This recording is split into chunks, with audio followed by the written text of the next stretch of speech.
जय श्री कृष्णा, राधे राधे। भगतजनों, आज के पावन दिन से हम सब पौष मास महात्म्य की कथाएं सुनेंगे। सबसे पहले आप यह जान लीजिए कि मल मास, खर मास, अधिक मास और पुरुषोत्तम मास यह सब एक ही हैं। यह मास 3 साल में एक बार क्यों आता है? अधिक मास क्या है तथा इसका क्या महत्व है? आइए पहले हम यह जान लेते हैं। अधिक मास का महीना यानी कि मल मास का महीना, यह महीना मनोवांछित फल को देने वाला है। अधिक मास प्रत्येक तीसरे वर्ष होता है। जिस वर्ष में अधिक मास होता है उस वर्ष 12 के स्थान पर 13 महीने होते हैं। इस महीने में जितना ज्यादा भगवान का नाम जाप किया जाएगा उसका उतना ही अधिक फल मिलेगा। अधिक मास की माह का निर्माण सूर्य संक्रांति के आधार पर किया जाता है। जिस माह सूर्य संक्रांति नहीं होती वह मास अधिक मास कहलाता है। इस मास में भगवान का नाम जपने से वह फल प्राप्त होता है जो देवताओं के लिए भी दुर्लभ कहा गया है। इस मास में किए गए पुण्य का अक्षय फल मिलता है। भगवान श्री कृष्ण ने ये महीना अपने भक्तों के लिए बनाया है। इस मास को पुरुषोत्तम मास भी कहा जाता है। इस मास में भगवान की लीला और कथाएं सुनने में भक्तों को दुगना और 3 गुना आनंद अधिक प्राप्त होता है। तो आइए देर ना करते हुए हम भी पौष मास महात्म्य की पहली कथा को सुनते हैं। सर्वप्रथम भगवान का स्मरण करते हुए सभी बोलिए, ओम श्री कृष्णाय नमो नमः, ओम नमो भगवते वासुदेवाय। एक बार बहुत से ऋषि मुनिजन नैमिषारण्य तीर्थ में जाकर यज्ञ करने में उद्यत थे। तो उसी समय श्री सूत जी तीर्थ यात्रा के निमित्त भ्रमण करते हुए अपने शिष्यों के सहित वहां पर आए। उनको देखकर नमस्कार करके सब आनंद मगन हो गए। वल्कल वस्त्र पहने हुए प्रसन्न मुख, शांत, परमार्थ में निपुण, चंदन से शोभायमान, तुलसी की माला तथा जटाओं का मुकुट धारण किए हुए महाशरणम इस अद्भुत मंत्र को जपते हुए सूत जी को देखकर नैमिषारण्य के महर्षि लोग उठकर खड़े हो गए। मुनियों ने हाथ जोड़कर उनसे कहा कि हे सूत जी, हम सबकी भगवान की अद्भुत कथाओं को सुनने की बड़ी इच्छा है। तब सूत जी ने प्रसन्नता से सब ऋषियों के आगे हाथ जोड़कर उन्हें नमस्कार किया।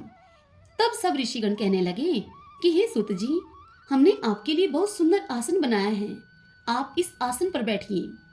आप बड़े भाग्यवान हो, आपने गुरु की कृपा से भगवान के रहस्यों का वर्णन करने की शक्ति प्राप्त कर ली है।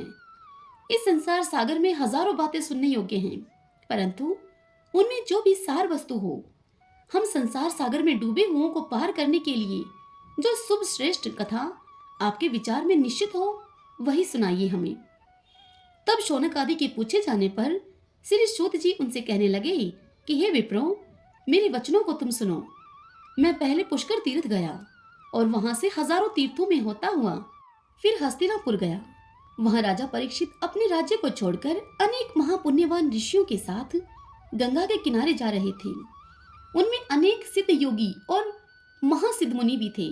मैं वहां पहुंचकर उस समाज को पूछ ही रहा था, तभी वहां भगवान श्री कृष्ण के चरण कमलों में मन को लगाए हुए महामुनि व्यास जी के पुत्र श्री शुकदेव जी पधारे, जिनकी 8 वर्ष की आयु, शंख के समान कंठ, ऊंचे और चिकने केशों से घिरा हुआ मुख, दृढ़ कंधे और चमकती हुई कांति थी। वह अवधूत वेश ब्रह्मा स्वरूप थे। ऐसे महामुनि शुकदेव को देखकर सब मुनि हाथ जोड़कर वहां खड़े हो गए। तब मुनियों के बनाए हुए कमल चक्र जैसे ऊंचे आसन पर शुकदेव जी को बिठाया गया। उस आसन पर बैठे हुए ज्ञान समुद्र के चंद्रमा शुकदेव जी ऋषियों की पूजा को ग्रहण करके ऐसे शोभायमान हुए जैसे कि तारागणों में चंद्रमा शोभायमान होता है। श्री सूत जी कहने लगे, हे ऋषियों, मैं अभी यह देखकर आया हूँ कि श्री शुकदेव जी राजा परीक्षित को श्रीमद् भागवत की कथा सुना रहे हैं।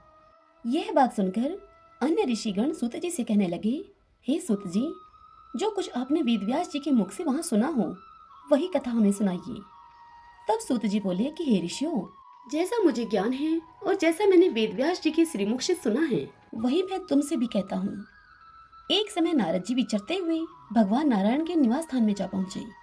वहां पर भगवान के चरणों से अलकनंदा नदी बह रही थी।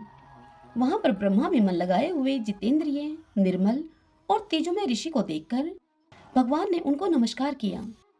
तत्पश्चात साष्टांग नमस्कार करके श्री विष्णु की स्तुति करते हुए नारद जी कहने लगे, हे देवादिदेव, हे संसार के स्वामी, हे दया सिंधु, आप सत्यवर्ती हो। त्रिसत्य हो, सत्य के सार रूप सत्य से ही उत्पन्न हो और रसत्य योनि हो, आपको मेरा नमस्कार हो। हे भगवान, सब प्राणियों का हृदय विषयों में आसक्त है।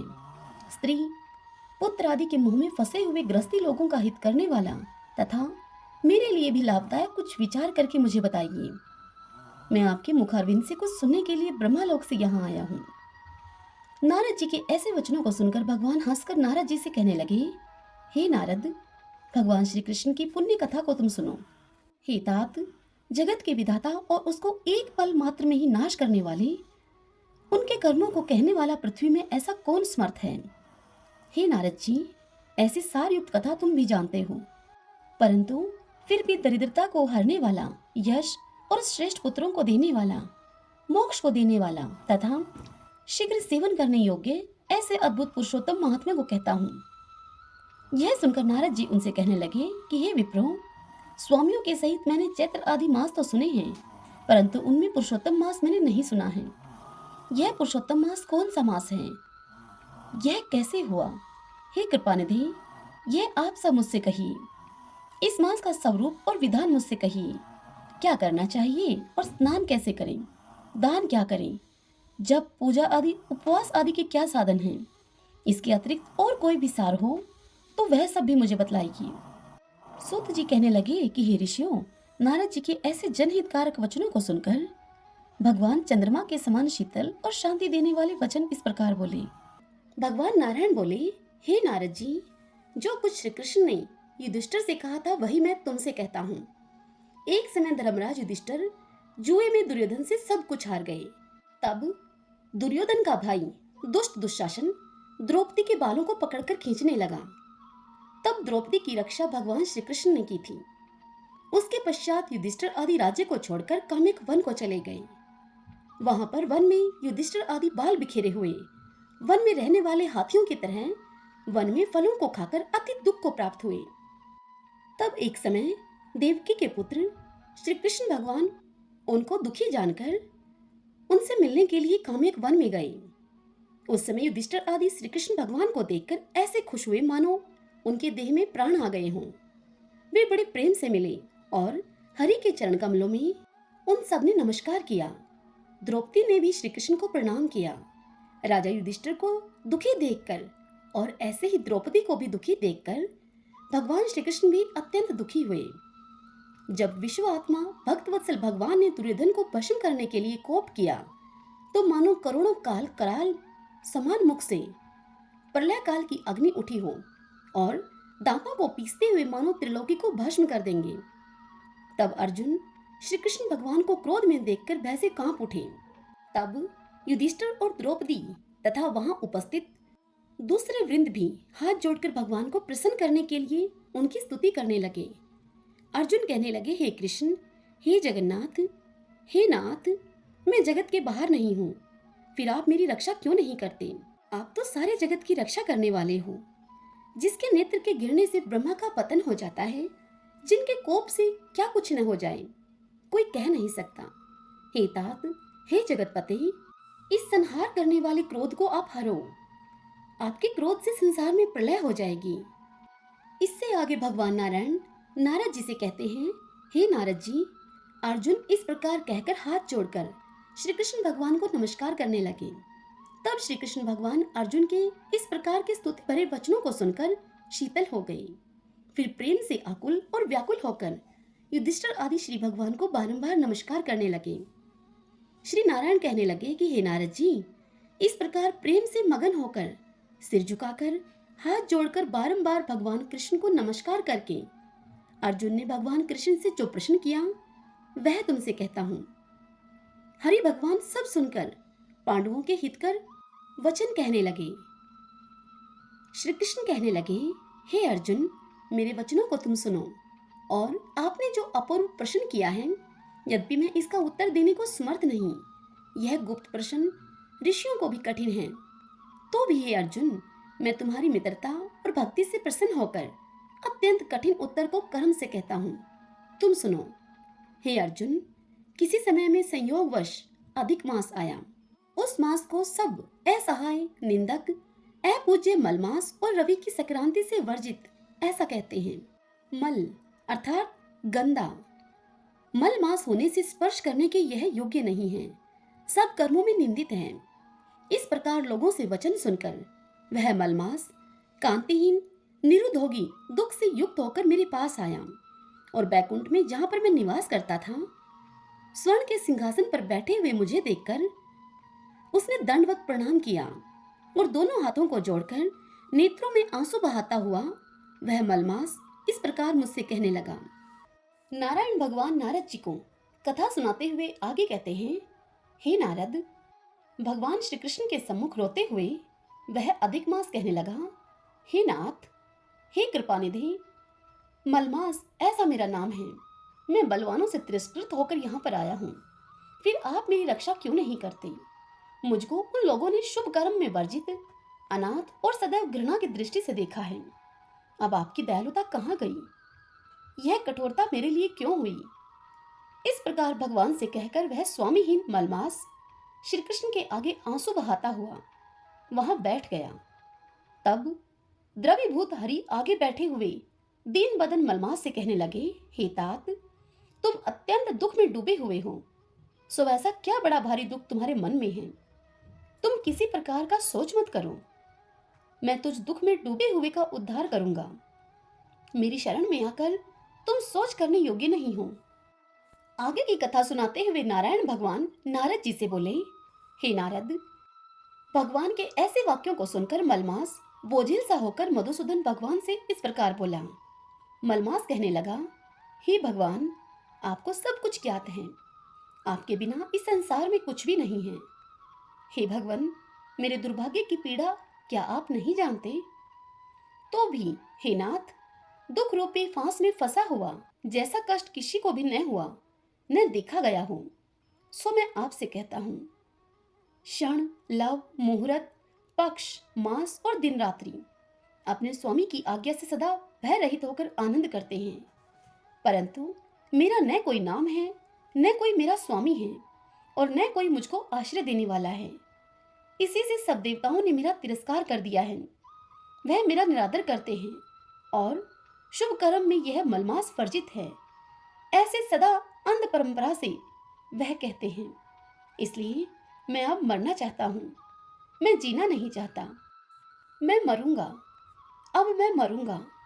हे नारद जी, इस प्रकार वह मलमास भगवान श्री कृष्ण से बारंबार यह कहकर शांत हो गया। नारद जी श्री नारायण से कहने लगे, हे महाभाग, भगवान के चरणों में पड़े हुए उस अधिक मास को भगवान ने फिर क्या कहा? यह सुनकर नारायण भगवान बोले, हे निष्पाप नारद, जो हरि ने मलमास से कहा सो मैं तुमसे कहता हूँ, सुनो। हे मुनिश्रेष्ठ नारद, कृष्ण भगवान के नेत्रों से संकेत पाकर गरुड़ जी मूर्छित हुए मलमास को अपने पंखों से हवा करने लगे। तब मलमास उठकर हरि से कहने लगा, हे नाथ, मुझको यह अच्छा नहीं लगता। हे जगतपते, मुझ शरणागत को आप क्यों त्यागते हो? आप मेरी रक्षा करो। इस प्रकार कांपते हुए और बारंबार कहते हुए मलमास से भगवान कहने लगे, हे वत्स, हे निरीश्वर मलमास, मुझको तेरा दुख और कष्ट से निवारण होता दिखाई देता है। तू सोच मत कर, उठ, योगियों को भी दुर्लभ ऐसे गोलोक में मेरे साथ चल, जहां गोपीगणों के बीच में बैठे हुए दो भुजा वाले मुरली हाथ में लिए हुए नवीन मेघ के समान श्याम रंग कमल स्त्रश नयन वाले ऐसे ईश्वर श्री कृष्ण भगवान रहते हैं।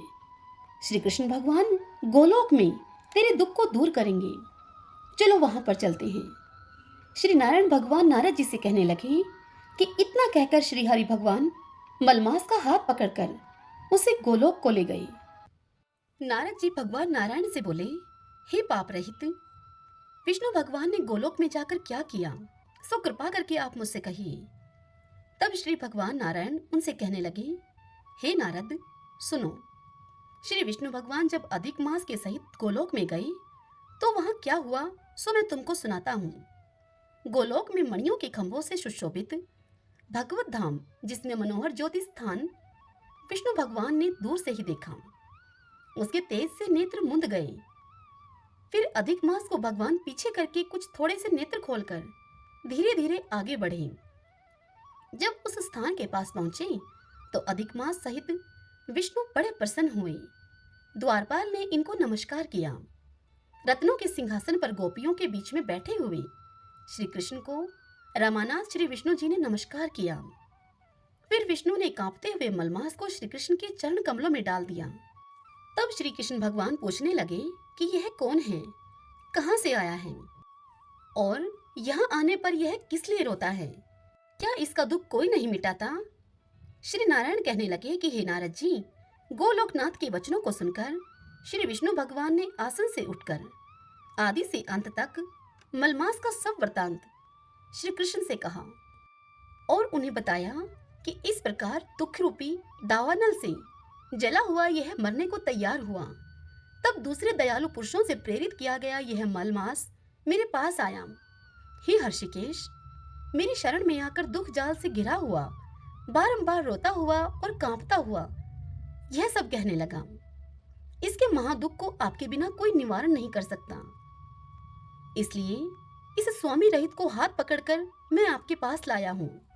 इतनी कथा सुनाकर भगवान नारायण नारद जी से कहते हैं कि हे नारद, इस प्रकार कहकर श्री विष्णु भगवान हाथ जोड़कर श्री कृष्ण भगवान के आगे खड़े हो गए।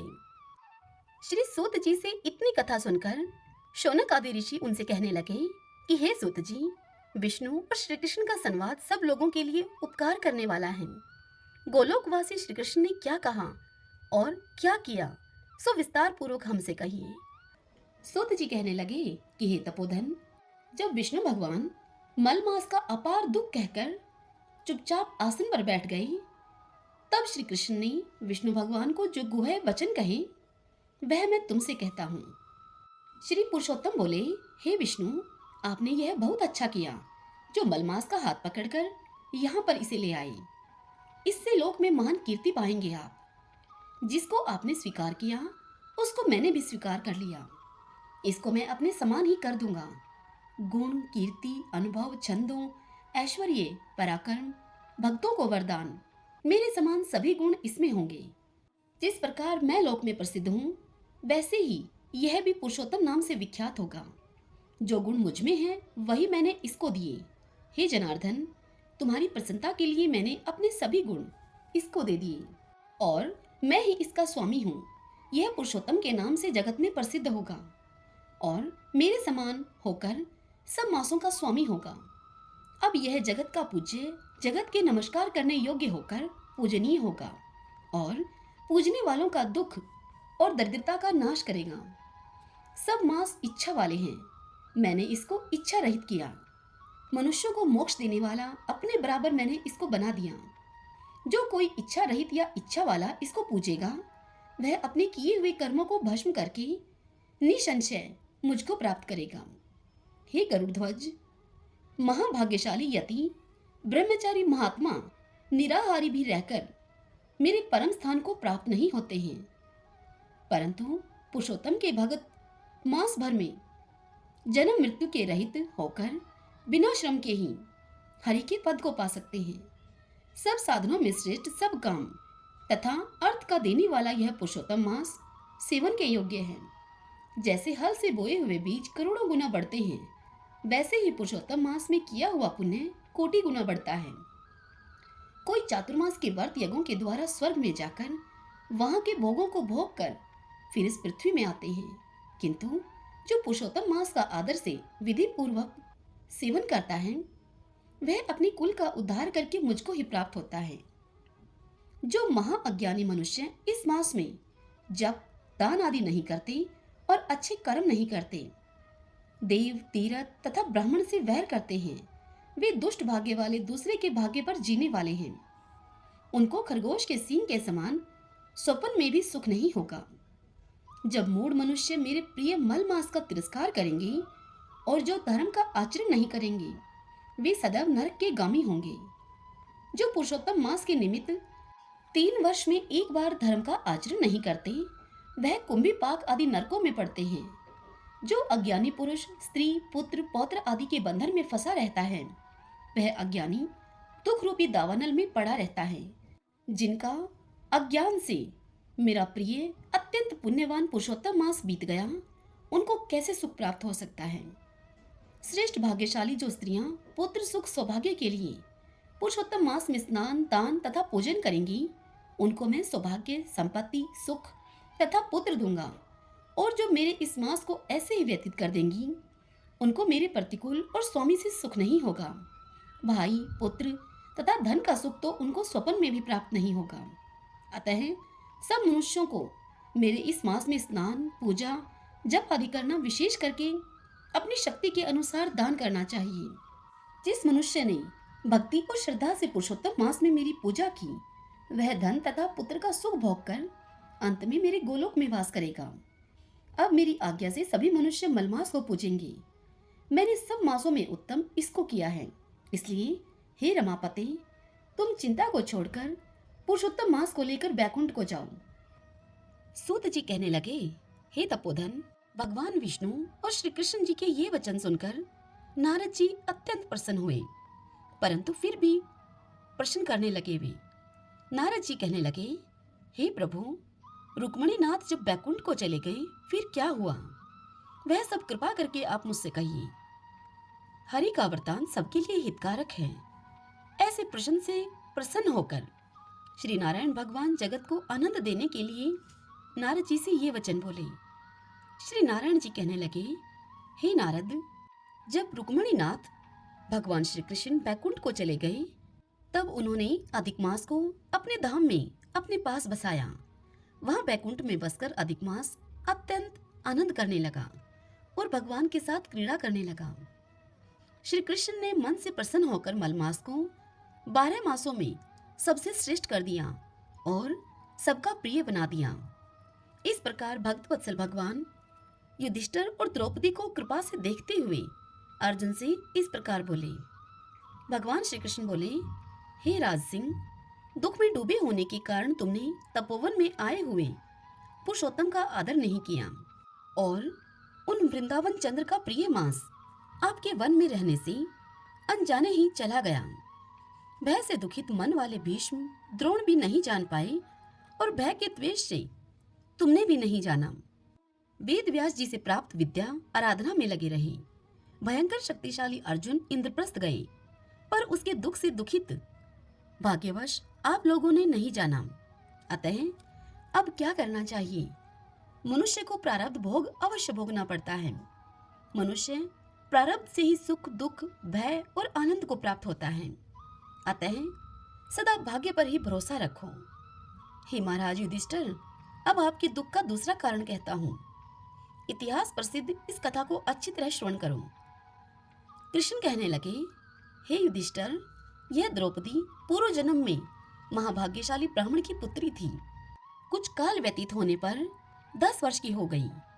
अपने पिता की यह एक ही पुत्री थी और बड़ी चतुर, गुणवती और सुंदरी होने के कारण यह पिता को अत्यंत प्रिय थी।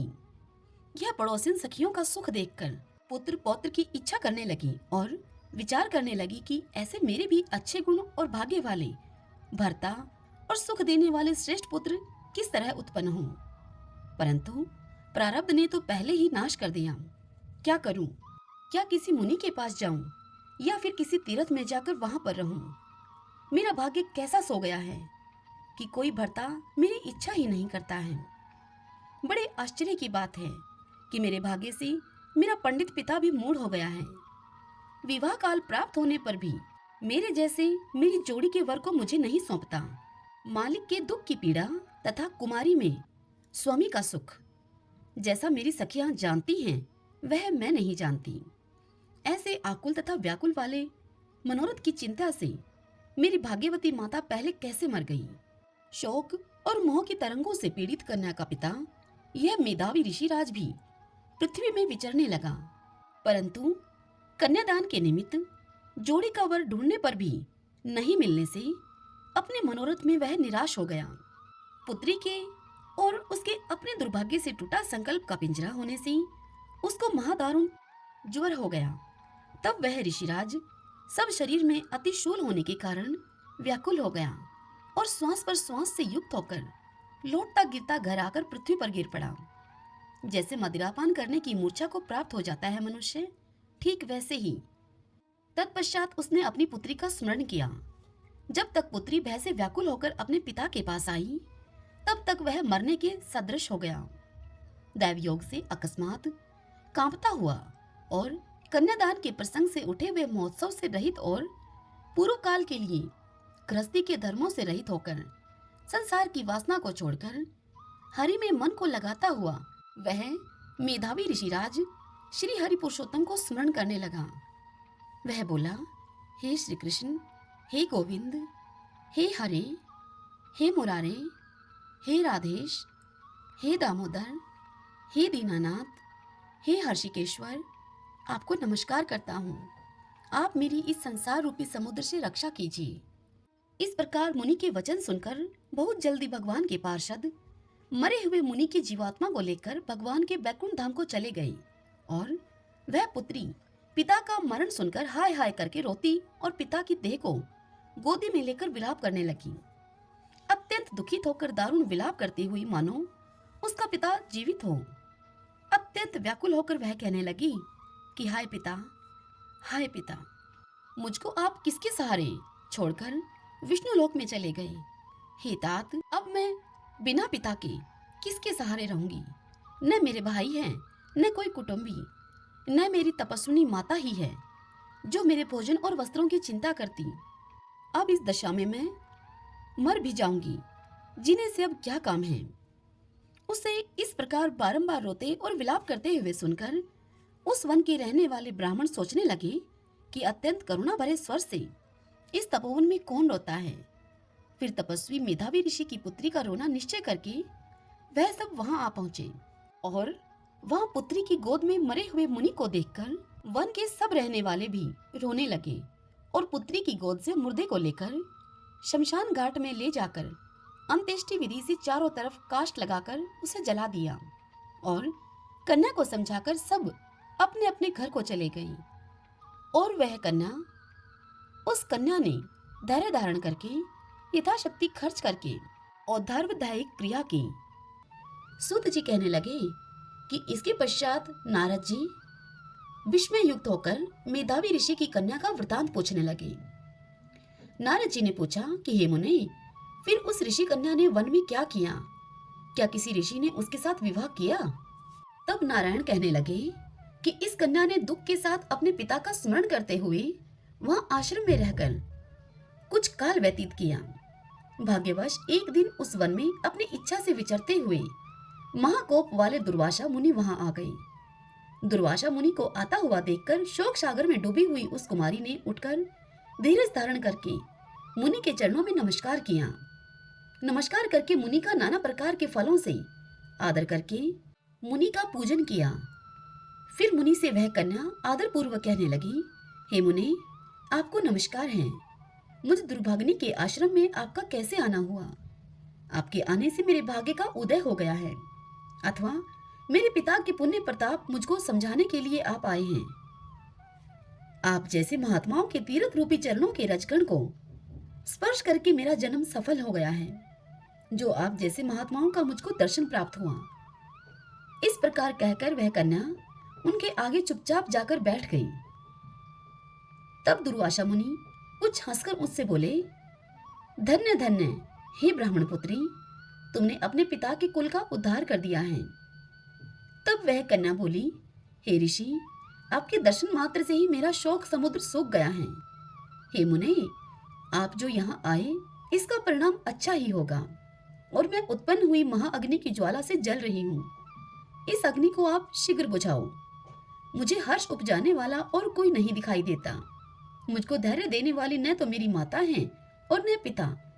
मैं दुख से पीड़ित होकर इस जीवन का किस प्रकार निर्वाह करूं? जिस दिशा को देखती हूँ वही शून्य दिखाई देती है। अतः हे तपोनिधे, मेरे दुख का आप शीघ्र उपाय करिए। ऐसा कहकर वह बाला उनके आगे बैठ गई। दुर्वासा मुनि उसके उपाय के वास्ते कुछ सोचने लगे। श्री नारायण कहने लगे कि हे नारद, दुर्वासा मुनि कन्या के वचनों को सुनकर विचार करके अत्यंत कृपा से उस कन्या को देखकर कुछ हितकारक वचन उससे बोले। दुर्वासा ऋषि कहने लगे, हे सुंदरी, अब से तीसरा मास पुरुषोत्तम मास आएगा।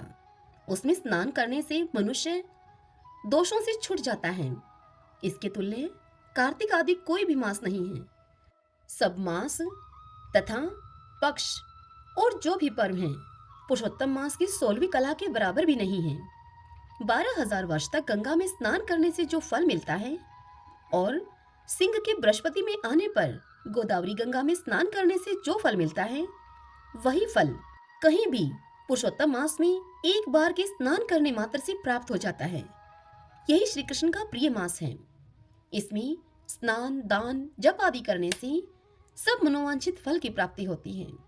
इसलिए तुम भी पुरुषोत्तम मास की सेवा करो। मुनिराज कन्या को ऐसे वचन कहकर मौन हो गए। श्री कृष्ण कहने लगे कि हे अर्जुन, मुनि के वचन सुनकर भावों से प्रेरित होकर वह मूढ़ बाला क्रोधित होकर ऋषि से बोली, हे ब्राह्मण, मुझको आपके वचन ठीक नहीं लगे। माघ आदि मास किस प्रकार थोड़ा फल देने वाले हैं, कार्तिक मास को आप कैसे कम कहते हो? क्या सेवा किया हुआ वैशाख मास इच्छित फल नहीं देता? यह तो मलिन मास सब कर्मों में निंदित है। हे मुने, सूर्य संक्रांति से रहित मल मास को आप कैसे श्रेष्ठ कहते हैं? इस प्रकार क्रोध से कहे हुए ब्राह्मण की पुत्री के इन वचनों को सुनकर ऋषि का शरीर अब जलने लगा और ऋषि के नेत्र लाल हो गए।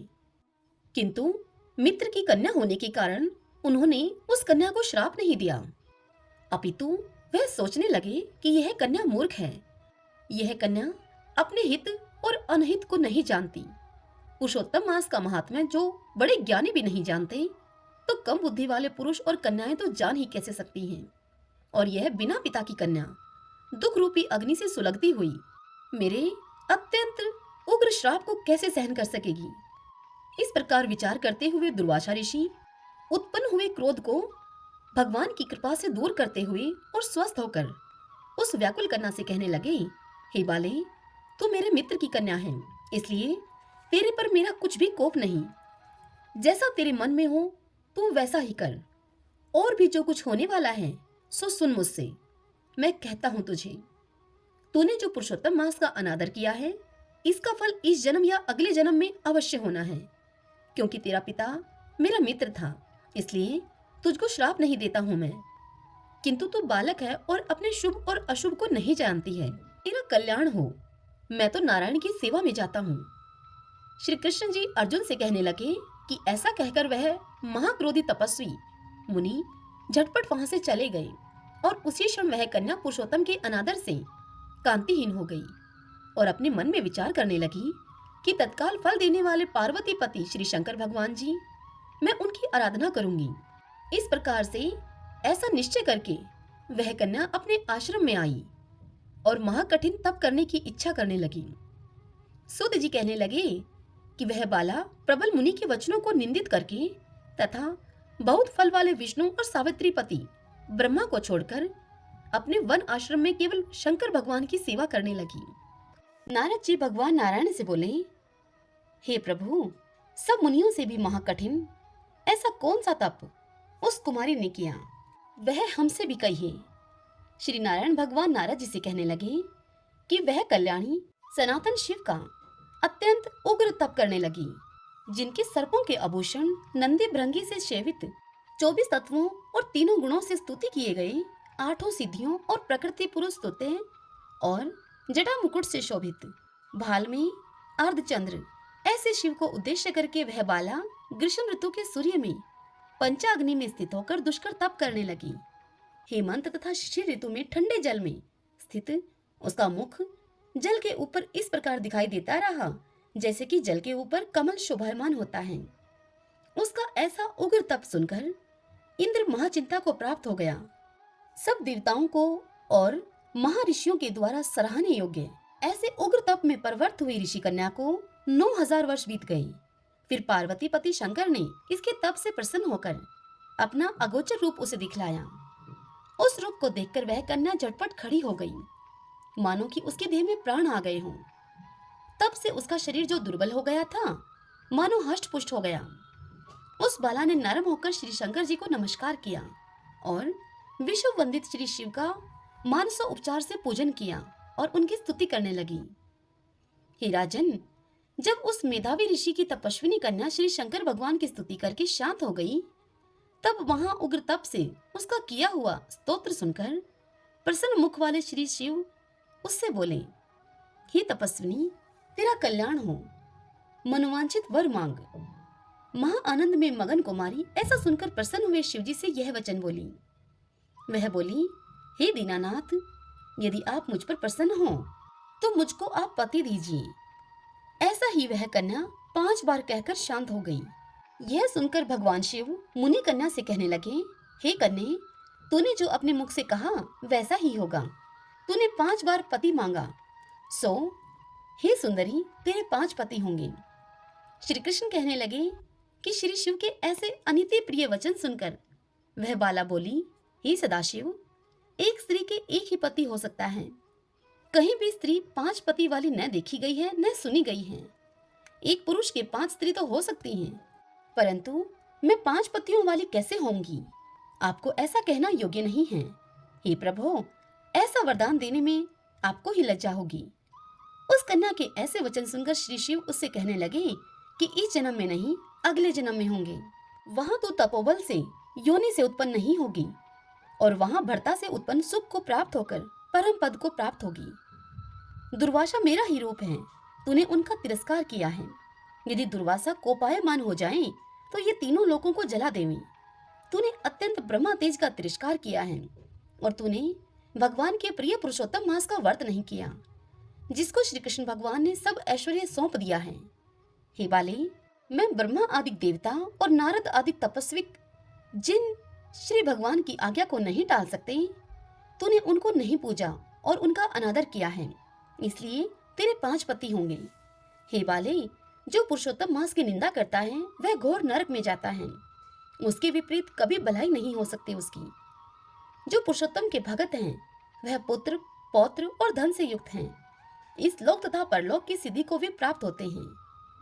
हम सब देवता भी पुरुषोत्तम की सेवा करते हैं।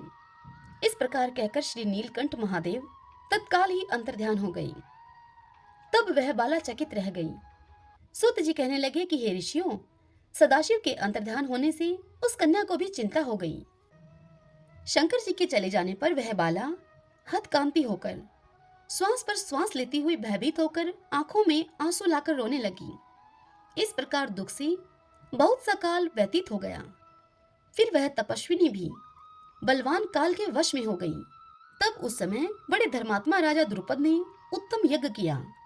उसके यज्ञ कुंड में से एक कन्या उत्पन्न हुई। वही मेधावी ऋषि की कन्या दूसरे जन्म में राजा द्रुपद की पुत्री द्रौपदी नाम से संसार में विख्यात हुई। तब यह राजा द्रुपद के स्वयंवर में मछली के बींधने पर अर्जुन को मिली। हे नारद जी, पुरुषोत्तम का अनादर करने से दुष्ट दुशासन ने इसके बालों को पकड़कर खींचा, परंतु उस समय पर वह बारंबार मेरे नामों को याद करने लगी। श्री कृष्ण कहने लगे कि यदि द्रौपदी को मैं भूल ही गया था, तो भी मेरे को स्मरण में वह आई, और हे राजन, मैं तत्काल ही गरुड़ पर चढ़कर आया और अनेक प्रकार से खींचे हुए चीर को मैंने इतना बढ़ाया कि दुशासन उसको खींचता हुआ अचेत होकर गिर गया। सदैव मेरे से स्नेह करने वाली और उस पतिव्रता को पुरुषोत्तम मास के अनादर से मैंने भी उसको त्याग दिया था। पुरुषोत्तम मास का अनादर करने वाले को मैं भी गिरा देता हूँ, इसलिए सब प्रकार से पुरुषोत्तम मास ऋषियों और देवताओं को भी सेवन योग्य है। फिर मनुष्यों को तो यह अत्यंत ही मनोवांछित फल देने वाला है, इसलिए आने वाले पुरुषोत्तम मास की आराधना करो, अब सब कुछ अच्छा ही होगा। श्री नारायण कहने लगे कि इस प्रकार श्री कृष्ण द्रौपदी और पांडवों को समझाकर द्वारकापुरी जाने की इच्छा से वह बोले, हे राजन, अभी विरह से व्याकुल द्वारकापुरी को मैं जा रहा हूँ। ऐसा कहने पर भगवान प्रेम में मगन होकर पांडु पुत्रों को धीरे धीरे लौटाकर द्वारकापुरी को चले गए। श्री नारायण भगवान नारद जी से बोले, हे नारद, श्री द्वारकानाथ के द्वारका जाने पर युधिष्ठिर अपने भाइयों के सहित तप करते हुए तीर्थों में विचरने लगे। हे नारद, श्री भगवान के प्रिय पुरुषोत्तम मास को मन में धारण कर और श्री कृष्ण का वचन स्मरण करके अपने भाइयों और द्रौपदी से वह बोले, अहो, आप सब ने पुरुषोत्तम का महात्म्य सुना है। पुरुषोत्तम को बिना पूजे कोई कैसे सुखी रह सकता है। इस लोक में वही पूज्य, वही धन्य और वही मनुष्य श्रेष्ठ है जो अनेक प्रकार से भगवान पुरुषोत्तम को पूजता है। इस प्रकार से सभी पांडव सब तीर्थों में विचरते हुए पुरुषोत्तम मास के प्राप्त होने पर विधिवत उसका व्रत करने लगे और 14 वर्ष व्यतीत हो जाने पर श्री कृष्ण भगवान की कृपा से एक कंटक राज्य को प्राप्त हुए। इसी प्रकार सूर्यवंशी राजा दृढ़धनवा भी पुरुषोत्तम के सेवन से पुत्र और पुत्रों तथा अनेक प्रकार के सुखों को भोगकर योगियों को भी अति दुर्लभ भगवान के लोक को गए। ऋषि कहने लगे, हे सूत जी, राजा दृढ़धनवा को पुरुषोत्तम के सेवन करने से राज्य, पुत्र, पौत्र और पतिव्रता स्त्री कैसे मिली और योगियों को भी अति दुर्लभ भगवान का वह लोक कैसे प्राप्त हुआ? इस इतिहास को आप विस्तार पूर्वक हमसे कहिए। यह सुनकर सूत जी उनसे कहने लगे, हे ब्राह्मण, आकाश गंगा की तरह पवित्र करने वाली सुंदर एवं पुरानी दृढ़धनवा की कथा मैं तुमसे कहता हूँ। हाय हाय देश का चित्रधनवा नाम से विख्यात एक राजा हुआ था। उसका पुत्र महातेजस्वी, सब गुणों से युक्त, सत्य बोलने वाला, धार्मिक दृढ़धनवा नाम से विख्यात हुआ। वह दृढ़धनवा चारों वेदों को अंगों के सहित पढ़कर विधि पूर्वक गुरुजी की पूजा करके दक्षिणा देकर पिता के नगर को गया। अपने नगर में रहने वालों को नेत्र का आनंद उत्पन्न करते हुए उसने अपने पिता चित्रधनवा को प्रसन्न किया। अब राजा चित्रधनवा अपने मन में यह विचार करने लगा कि स्त्री, घर, पुत्र आदि को छोड़कर मुझको भी वन में जाकर हरि का सेवन करना चाहिए। ऐसा मन में विचार करके समर्थ राजा दृढ़धनवा को सब राजपाट सौंपकर वह विरक्त होकर पुलस्त्य ऋषि के आश्रम को चला गया और वहां जाकर वह तप करने लगा। कितने ही काल तक तप करके चित्रधनवा हरि के धाम को चला गया। दृढ़धनवा ने जब अपने पिता की वैष्णवी गति को सुना तब अपने पिता की औधर्व दैहिक क्रिया की, फिर नगर में वह राज्य करने लगा। राजा दृढ़धनवा की स्त्री का नाम गुण सुंदरी था। उसके 4 पुत्र हुए और चारुमती नाम की एक कन्या भी उत्पन्न हुई। उसके पुत्र चित्रवाक, चित्रवाह, मणिमान और चित्रकुंडल इन नामों से विख्यात हुए। श्री नारायण भगवान नारद जी से कहने लगे कि एक समय सोते हुए उस राजा के मन में यह विचार उत्पन्न हुआ, मेरा यह सब वैभव किस पुण्य के प्रभाव से मुझे प्राप्त हुआ? न मैंने कोई तप किया, न मैंने कोई दान ही किया, न कुछ हवन किया। अपने इस भाग्य का कारण किससे पूछूं मैं? इसी विचार में राजा की सारी रात्रि व्यतीत हो गई। प्रातः ब्रह्म मुहूर्त में उठकर यथाविधि स्नान आदि करके खड़ा होकर उदय होते हुए सूर्य को अर्घ देकर ब्राह्मणों को दान आदि देकर और नमस्कार करके वह राजा घोड़े पर चढ़कर तत्काल शिकार के लिए वन में चला गया। वहां उसने शिकार किया। उसी वन में राजा दृढ़धनवा के बाण से घायल होकर एक मृग दूसरे वन में भाग गया। घायल मृग के शरीर से गिरते हुए रुधिर के निशानों से राजा दृढ़धनवा भी उसके पीछे पीछे भागा, परंतु थोड़ी देर में मृग राजा की दृष्टि से ओझल होकर कहीं छिप गया। राजा ने प्यास से व्याकुल होकर घूमते फिरते हुए सागर के समान एक सरोवर को देखा। वहां पर तत्काल जाकर राजा ने पानी पिया। तत्पश्चात वहीं उसने अत्यंत घनी छाया वाला वट का वृक्ष देखा। उसकी जटा से घोड़े को बांधकर राजा वहां पर बैठ गया। वहां पर वाणी बोलता हुआ एक शुक अर्थात एक तोता भी आया। राजा को अकेले बैठा हुआ देखकर वह शुक बार बार एक ही श्लोक बोलता रहा, तू पृथ्वी में अत्यंत सुख को देखकर सार वस्तु को नहीं विचारता तो कैसे पार पहुंचेगा? वह तोता इस प्रकार बार बार यह श्लोक बोलता। ऐसे उसके इन रहस्यपूर्ण वचनों को सुनकर राजा को यही सोच हुआ कि यह बारंबार ऐसे वचनों को क्यों कहता है, या फिर यह शुकदेव जी हैं। मुझ मूढ़ को संसार सागर में डूबे हुए देखकर मुझको श्री कृष्ण का भक्त समझकर मुझ पर कृपा करके उद्धार करने को आए हैं। वह राजा इसी विचार में था कि पीछे से उसकी सेना वहां आ गई। वह तोता तो राजा को उपदेश देकर अंतर्ध्यान हो गया और राजा अपने नगर में आकर शुक के कहे हुए इन वाक्यों को स्मरण करता रहा। श्री नारायण भगवान नारद जी से बोले, हे नारद, राजा दृढ़धनवा इसी प्रकार चिंताग्रस्त रहता था कि एक समय वाल्मीकि ऋषि उसके महल में आए। राजा ने जल्दी से उठकर भक्ति के सहित उनके चरणों में नमस्कार किया। तब वाल्मीकि ऋषि राजा को अशांत देखकर उनसे कहने लगे, हे राजन, तेरे मन में जो कुछ चिंता हो वह तुम बिना संकोच के मुझसे कहो, क्या बात है? दृढ़धनवा ने कहा, महाराज, आपके चरणों की कृपा से सब सुख है, परंतु हे विद्वान, एक बड़ा भारी संदेह मेरे मन में है। अतः उस वन के तोते के मुख से लगे हुए शूल को आप दूर कीजिए। यह सुनकर वाल्मीकि ऋषि राजा से कहने लगे, हे राजन, पूर्व जन्म में तुम द्रविड़ देश में ब्राह्मण के घर में ताम्रपर्ण के किनारे उत्पन्न हुए थे। सुदेव तुम्हारा नाम था। उस समय तुम धार्मिक, सत्यवादी और जितना मिले उतने में ही संतुष्ट रहने वाले थे। तुम्हारी स्त्री उत्तम गुणों वाली गौतम ऋषि की पुत्री गौतमी नाम से विख्यात थी। गृहस्थ आश्रम के धर्म में चलने वाले सुदेव को कितना ही काल व्यतीत हो गया, परंतु उसकी संतति नहीं हुई। एक दिन आसन पर बैठा हुआ अपनी स्त्री से सेवा करवाता हुआ थका हुआ वह ब्राह्मण उससे कहने लगा, हे सुंदरी, संसार में पुत्र से परे कोई नहीं, क्योंकि तप दान से उत्पन्न पुत्र परलोक में सुख देते हैं। शुद्ध वंश में उत्पन्न हुई संतति इस लोक और परलोक में सुख देती है। उस श्रेष्ठ संतति को यदि प्राप्त न हुआ तो मेरा जीना ही व्यर्थ है। मैंने न तो पुत्र को खिलाया, न उसे वेदाधन करवाया, न उसका विवाह आदि किया, अतः मेरा जन्म वृथा है। इसलिए मेरी मृत्यु शीघ्र ही हो जाए तो अच्छा है। मुझको आयु प्रिय नहीं है। इस प्रकार अपने पति के वचनों को सुनकर उस सुंदरी के मन में अत्यंत दुख हुआ और वह अपने पति से इस प्रकार बोली। वह स्त्री बोली, हे प्राणेश्वर, ऐसे तुच्छ वाक्य मत कहिए। तुम्हारे जैसे वैष्णव शूरवीर कभी निराश नहीं होते। हे विप्र, आप सत्य धर्म में तत्पर रहें। आपने तो स्वर्ग जीता है। पुत्र की इच्छा है तो हरि जगन्नाथ की आराधना करो। वह ब्राह्मण श्रेष्ठ अपनी धर्म पत्नी के ऐसे वचनों को सुनकर निश्चय के साथ ताम्रपर्णी नदी के किनारे चला गया। वहां जाकर पुण्य तीर्थ में स्नान करके महाभयंकर तप करने लगा। वह ऐसे उस तपोनिधि के 4000 वर्ष बीत गए। हे ब्राह्मण, उसके तप से त्रिलोकी कांप उठी। महाउग्र उस सुदेव का तप देखकर बड़े वेग से गरुड़ पर चढ़कर भक्त वत्सल श्री भगवान प्रकट हुए। श्री नारायण नारद जी से कहते हैं, हे नारद जी, नवीन मेघ के समान चतुर्भुज जगत के पालन करने में समर्थ उन मुरारी के आनंदित मुख को देखकर बड़े हर्ष के साथ सुदेव ब्राह्मण ने मुकुंद को साष्टांग प्रणाम किया। वाल्मीकि ऋषि राजा दृढ़ धनवा से कहने लगे, हे राजन, इस प्रकार विष्णु जी की स्तुति करके ब्राह्मण सुदेव हरि के आगे बैठ गए।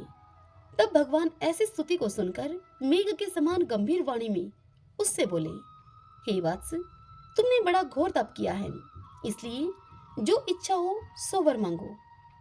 यह सुनकर सुदेव बोला, हे नाथ, जो आप प्रसन्न हुए हैं तो मुझको एक श्रेष्ठ पुत्र दीजिए।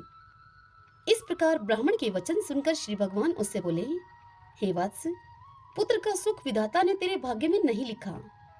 मैंने तेरे भालपट अर्थात नसीब के सब अक्षर देखे हैं, परंतु उनमें 7 जन्मों में भी तुझे पुत्र का सुख नहीं है। भगवान के ऐसे वज्र प्रहार जैसे निष्ठुर वचनों को सुनकर जड़ से कटे हुए वृक्ष की भांति तेरी पत्नी इस प्रकार पड़े हुए तुझे देखकर अत्यंत दुखी हुई और स्वामी को पुत्र के सुख से रहित देखकर वह रोने लगी।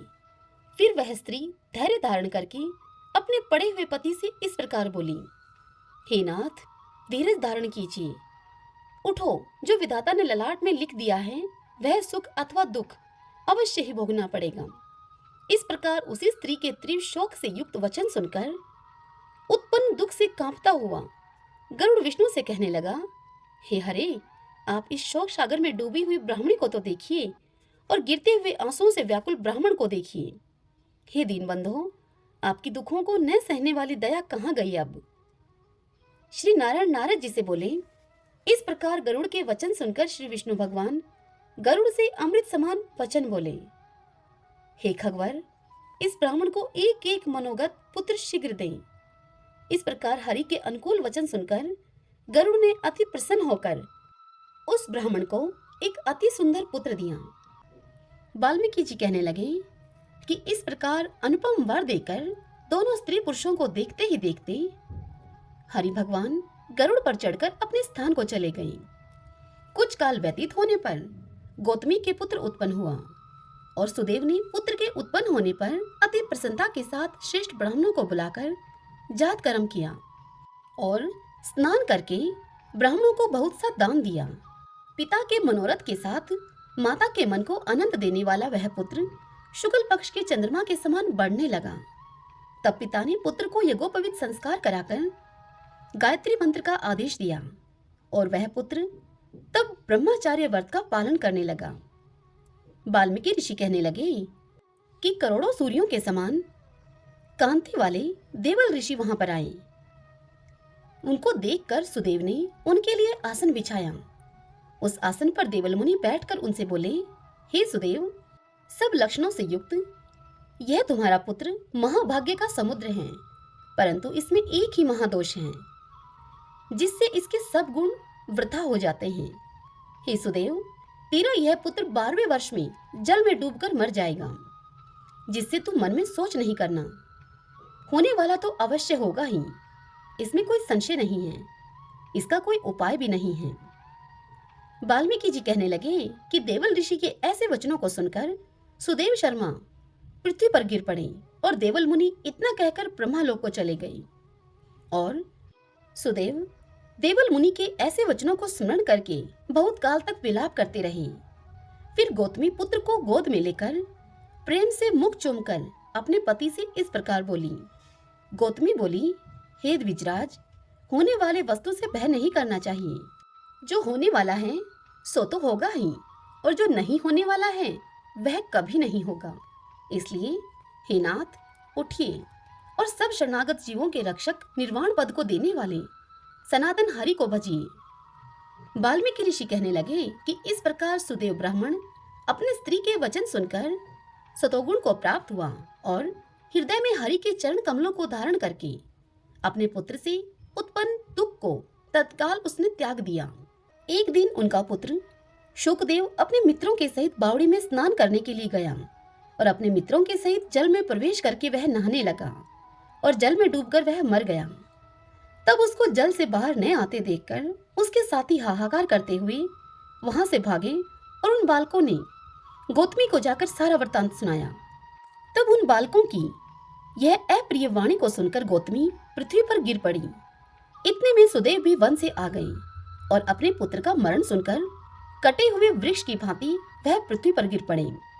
फिर दोनों स्त्री पुरुष उठकर बावड़ी पर गए। वहां मरे हुए पुत्र को आलिंगन करके शरीर को गोदी में लेकर सुदेव शर्मा बारंबार पुत्र के मुख को चूमने लगा। गोदी में पड़े हुए मृत पुत्र को देखकर वह रोने लगा और विलाप करते हुए कहने लगा, हे पुत्र, मेरा सोचकर मन हरने वाली मनोहर वाणी कहो और मेरे मन को आनंद दो। तुम अपने वृद्ध माता पिता को छोड़कर जाने के योग्य नहीं हो। हे वत्स, तुम्हारे मित्र वेद पढ़ने के लिए तुम्हें बुला रहे हैं, तुम्हारा उपाध्याय पढ़ने के लिए बुला रहा है। तुम इस समय कैसे सो रहे हो? मैं तुम्हारे बिना नहीं जीऊंगा, न ही मैं घर जाऊंगा। अब मेरा वन में भी क्या काम है? ऐसा कहते कहते भगवान के नामों का वह उच्चारण करने लगा। इस प्रकार उस ब्राह्मण सुदेव के विलाप को सुनकर दशों दिशाओं में गरजता हुआ अकाल मेघ वहां आया। उस मेघ से पर्वतों को कंपायमान करता हुआ, तीक्ष्ण स्पर्श करता हुआ बड़े वेग से वायु चलने लगी और अत्यंत जोर से वहां बिजली चमकने लगी और मेघ के शब्द से चारों दिशाएं पूरित हो गईं। इस प्रकार 1 मास तक ऐसा जल बरसा कि सारी पृथ्वी जल से भर गई, परंतु पुत्र शोक की अग्नि से तपे हुए उस ब्राह्मण को कुछ भी मालूम न हुआ। न उसने पानी पिया और न भोजन ही किया। पुत्र पुत्र इस प्रकार पुकारते हुए उसको सारा मास व्यतीत हो गया। वह मास श्री कृष्ण भगवान का प्रिय पुरुषोत्तम मास था। सो अनजाने में ही उस ब्राह्मण से पुरुषोत्तम मास की सेवा हो गई, जिससे अत्यंत प्रसन्न होकर भगवान श्री कृष्ण प्रकट हुए। उस समय मेघ बरसना बंद हो गया। फिर उस ब्राह्मण ने श्री कृष्ण भगवान को देखकर शीघ्र पुत्र को पृथ्वी पर रखकर स्त्री के सहित श्री कृष्ण भगवान को दंडवत नमस्कार किया और हाथ जोड़कर श्री कृष्ण भगवान के आगे बैठ गया। अनजाने में पुरुषोत्तम मास के सेवन से प्रसन्न होकर भगवान अमृतमय वाणी से उसे बोले, हे सुदेव, तुम धन्य हो और अत्यंत भाग्यवान भी हो। जो कुछ होने वाला है उससे सुनो। मैं कहता हूँ, हे ब्राह्मण, तेरे इस पुत्र की 12,000 वर्ष की आयु होगी, और हे द्विजोतम, तेरे को सुख देने वाला पुत्र होगा, इसमें कोई संदेह नहीं है। मैंने प्रसन्न होकर तुझको यह पुत्र दे दिया। श्री नारायण कहने लगे नारद जी से, हे नारद, भगवान के इतना कहने पर उस ब्राह्मण का पुत्र जीवित होकर उठ बैठा और ब्राह्मण और उसकी स्त्री दोनों ही पुत्र को देखकर महा आनंदित हुए। यह देखकर देवता भी पुष्पों की वर्षा करने लगे। सुखदेव जी अर्थात तोते ने उन दोनों माता पिता तथा श्री हरि को नमस्कार किया और गरुड़ भी पुत्र के सहित ब्राह्मण को देखकर अत्यंत प्रसन्न हुआ।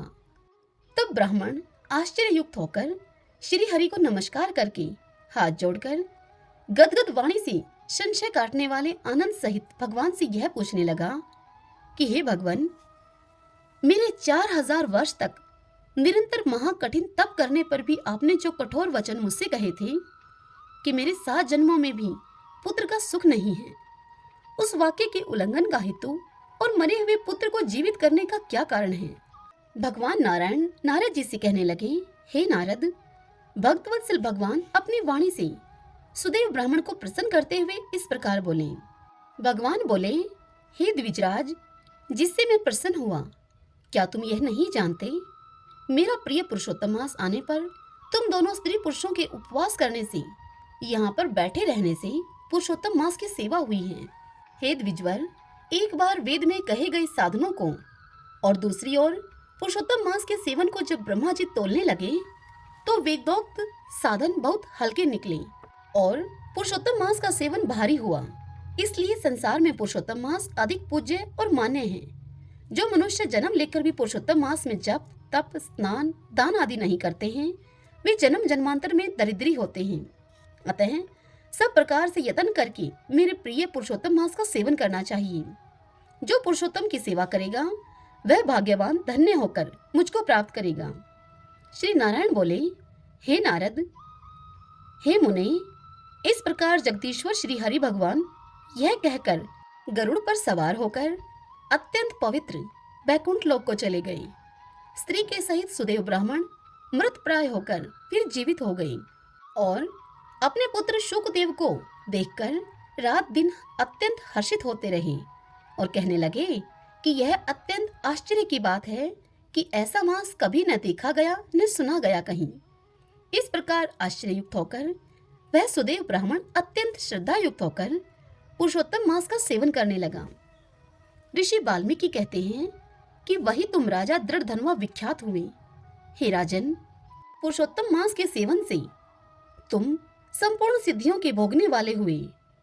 हे राजन, जो तुमने मुझसे पूछा था सो अब मैंने तुमको बतलाया और पूर्व जन्म में जो शुकदेव तुम्हारा पुत्र था वही अब यह तोता था। हरि ने उसको जिलाया है अर्थात जीवन दिया है और शुकदेव 12,000 वर्ष तक आयु भोग कर वैकुंठ को गया। वही शुकदेव वन के सरोवर में बट के वृक्ष पर बैठकर संसार सागर में डूबे हुए विषय रूपी सरप से तुझको अपने पूर्व जन्म के पिता को देखकर कृपा से युक्त होकर चिंतन करने लगा कि यदि मैं इस राजा को बोध नहीं कराऊंगा तो मेरा भी बंधन हो जाएगा। इस प्रकार मेरा इन श्रुति के वचनों को जानना वृथा हो जाएगा। इसलिए मुझको अपने पूर्व जन्म के पिता का उपकार अवश्य करना चाहिए। ऐसा सोचकर ही उस तोते ने तुमको यह ज्ञान दिया। सूत जी कहने लगे, नारायण के मुख से दृढ़ धनुआ के पूर्व जन्म के वृतांत को सुनकर नारद जी श्री नारायण से पूछने लगे, हे तपोधन, राजा दृढ़ धनुआ फिर वाल्मीकि ऋषि को क्या कहने लगे, सो कृपा करके आप मुझसे कहिए।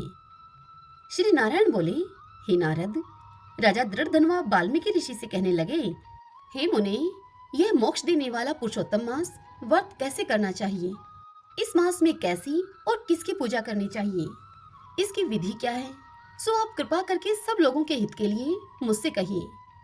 वाल्मीकि मुनि यह सुनकर बोले, हे राजन, ब्रह्म मुहूर्त में उठकर पार ब्रह्मा का चिंतन करके सोच आदि के लिए जाएं, फिर स्नान प्राणायाम करके संध्या वंदन करके जब तक सूर्य का दर्शन न हो गायत्री का जप करते रहें, फिर सूर्य के मंत्रों से सूर्य को अर्घ देवें और सायकाल अपने पैरों तथा भूमि को नमस्कार करें। फिर यस्य स्मृत्या इस मंत्र के द्वारा प्रार्थना करें। जो ब्राह्मण श्रद्धा से विधि पूर्वक संध्या करता है उसको तीनों लोकों में कुछ भी कठिन नहीं है। यह सब कृत्य दिन के पूर्व भाग का है। इस प्रकार नित्य कर्म करके हरि का पूजन आरंभ करें। फिर वर्ती पुरुष शुद्ध होकर वाणी को नियम में करके शुद्ध गोल चकोर गोबर से लिपी हुई भूमि पर व्रत की सिद्धि के लिए चावलों से 8 दल वाला कमल बनाए। फिर स्वर्ण, चांदी अथवा तांबे या मिट्टी का छिद्र रहित नवीन शुद्ध कलश लेकर उस मंडल के ऊपर स्थापित करें। फिर उस कलश में तीर्थ का जल भर दें। इस प्रकार कलश स्थापन करके उसमें सब तीर्थों को आह्वान करें। गंगा, गोदावरी, कावेरी, सरस्वती, मेरी शांति के लिए, पापों का नाश करने के लिए आइए। फिर कलश को मंत्रों से गंध, अक्षत, नैवेद्य और ताजे पुष्पों से पूजकर कलश के ऊपर पीले वस्त्र से लपेटा हुआ तांबे का पात्र रख दें। फिर उस पात्र के ऊपर राधा कृष्णा की मूर्ति को स्थापित करें।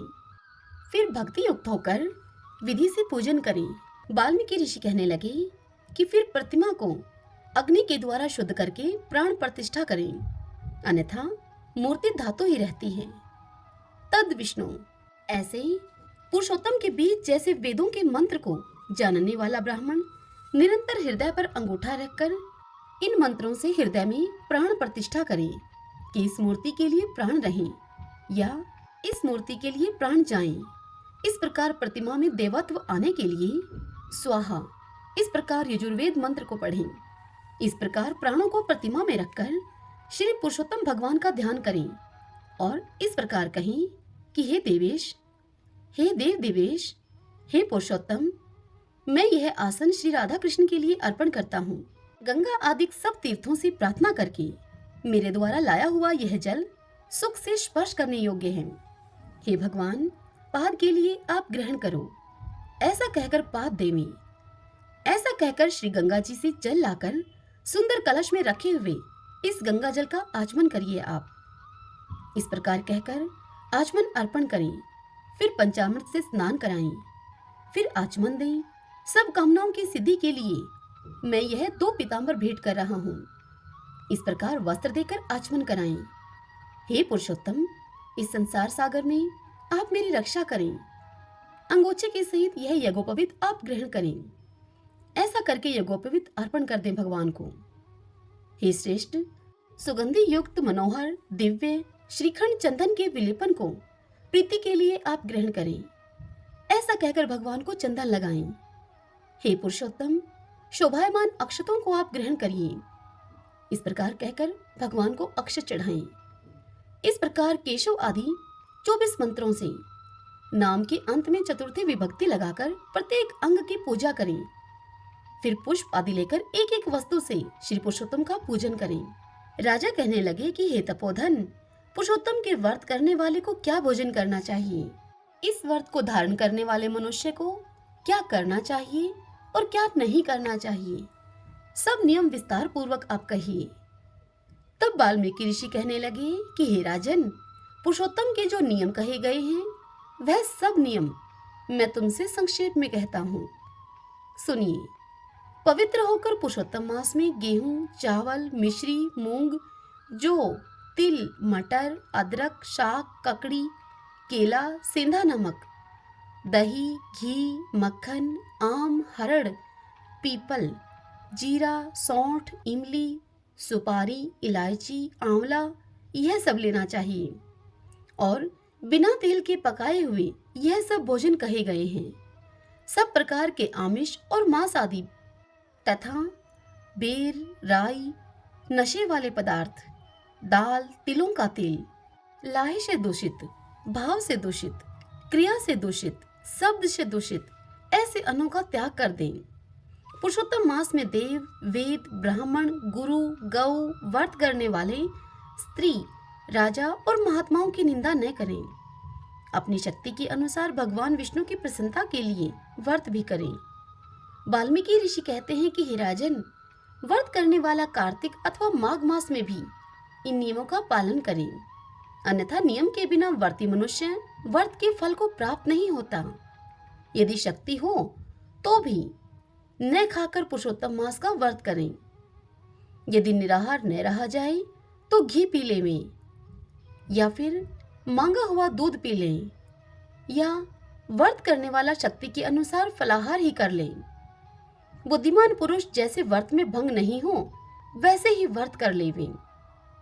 पुरुषोत्तम मास में 1,00,000 तुलसी के दल, इनसे भगवान शालिग्राम का पूजन करने से अत्यंत पुण्य मिलता है। जो इस विधि से पुरुषोत्तम मास का व्रत करते हैं उनको देखकर यमराज के दूत दूर से ही भाग जाते हैं।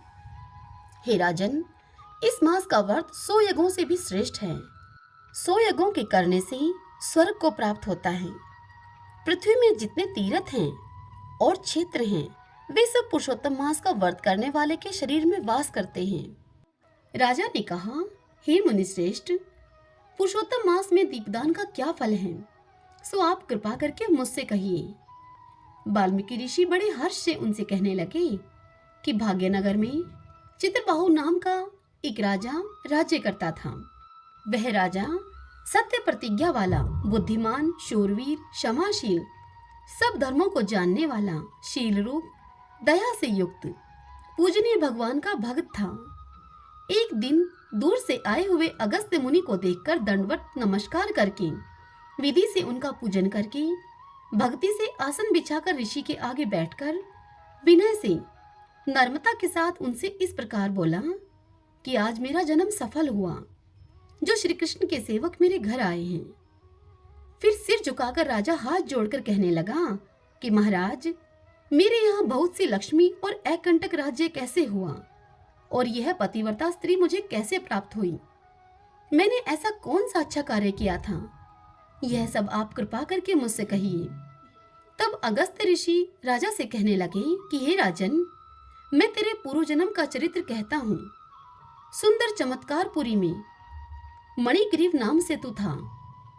तू नास्तिक, दुष्ट चरित्र वाला, कृतघ्न, खोटी नीति वाला था, परंतु तेरी यह सुंदर स्त्री मन, कर्म और वाणी से पति सेवा में परायणा, पतिव्रता, महाभाग्यशाली, धर्म में निष्ठा वाली थी। तू पाप करने वाला, जाति वाले और भाई बंधुओं से त्यागा हुआ था। क्रोधी राजा ने तेरा सब धन छीन लिया था। फिर जो कुछ बचा वह जाति के लोगों ने छीन लिया। सब धन के चले जाने पर तुझको बड़े भारी धन की इच्छा हुई। धन के नाश होने पर, अत्यंत उद्विग्न मन हो जाने पर भी इस पतिव्रता स्त्री ने तेरा त्याग नहीं किया। हे राजन, इस प्रकार तू उस वन में रहता था। एक दिन मणिग्रीव धनुष उठाकर मृग के मांस के लिए बहुत से सिंह मृगों से भरे हुए वन को गया। उस मनुष्य रहित वन के मार्ग में उग्रदेव के नाम से प्रसिद्ध एक मुनि दिशा भूलकर दोपहर होने से अत्यंत पीड़ित वह मूर्छित होकर वहां पर गिर पड़े। तब उस मार्ग के भूले हुए दुखित ब्राह्मण को देखकर तेरे मन में दया उत्पन्न हो गई और तू उसको उठाकर अपने आश्रम में ले आया। तुम दोनों स्त्री पुरुषों ने उस उग्रदेव की अत्यंत सेवा की। तब वह महायोगी चैतन्यता को प्राप्त होकर आश्चर्य करने लगा कि मैं कहाँ था और इस वन में मुझको कौन लेकर आया। वह उग्रदेव बोला कि मैं तुमको नहीं जानता हूँ कि तुम कौन हो, सो तुम मुझे बताओ, क्योंकि बुद्धिमान ब्राह्मण को बिना जाने हुए नहीं रहना चाहिए। तब वह मणिग्रीव कहने लगा कि हे द्विज शार्दुल, मैं भाई बंधुओं तथा जाति के लोगों से त्यागा हुआ मणिग्रीव नाम का शूद्र हूँ। उग्रदेव ने शूद्र के वचनों को सुनकर अत्यंत प्रसन्नता से फलहार करके जल पिया। तब मणिग्रीव उससे बोला कि हे मुनिश्रेष्ठ, मनुष्य के रहित, बिना जल के दुष्ट सिंह, व्याघ्र आदि जंतुओं से परिपूरित इस महावन में आपने कहाँ जाना है? यह सुनकर उग्रदेव जी बोले कि मैं ब्राह्मण हूँ, प्रयाग जाने की इच्छा से मैं इस अनजान वन में आ गया हूँ। तुमने मुझको जीवन दान दिया है, अतः बताओ तुमको मैं क्या प्रदान करूं? हे मणिग्रीव, किस दुख से तुम दोनों स्त्री पुरुषों ने वन का आश्रय लिया है, सो मुझसे कहो, मैं तुम्हारे सब दुख दूर करने की चेष्टा करूंगा। अगस्त्य ऋषि कहने लगे कि इस प्रकार स्त्री के सामने उग्रदेव के वचनों को सुनकर मणिग्रीव मुनीश्वर की प्रार्थना करके दरिद्रता रूपी समुद्र से पार उतरने के लिए अपने अत्यंत भयंकर अनेक कर्म विपाक को सुनाने लगा। उग्रदेव को मणिग्रीव सब कुछ बताकर उनसे बोला, हे ब्राह्मण, इस समय मुझ पाप युक्त पर आप अनुग्रह करो। मेरे किसी पूर्व जन्म के पुण्य से ही आप इस गहन वन में आए हो। आप उपदेश रूप पदार्थ से हमको कृतार्थ करिए, जिससे कि मेरा यह तीव्र दारिद्र्य क्षण भर में नष्ट हो जाए और अतुल वैभव को मैं प्राप्त होकर स्वेच्छा से विचरूं। यह सुनकर उग्रदेव जी बोले, हे महाभाग, तुम कृतार्थ हुए। जो तुमने मेरा अतिथि सत्कार किया है, इसी से तुम्हारा कल्याण होगा। बिना व्रत, बिना तीरथ, बिना दान, बिना परिश्रम तेरा दारिद्र्य नष्ट हो जाएगा। ऐसा ही मैंने निश्चय किया है। इस मास के आगे तीसरा पुरुषोत्तम मास है, इसलिए तुम दोनों स्त्री पुरुष यत्न के साथ श्री पुरुषोत्तम भगवान की प्रसन्नता के लिए दीपदान करना, जिससे कि तुम्हारा यह तीव्र दारिद्र्य मूल सहित नष्ट हो जाएगा।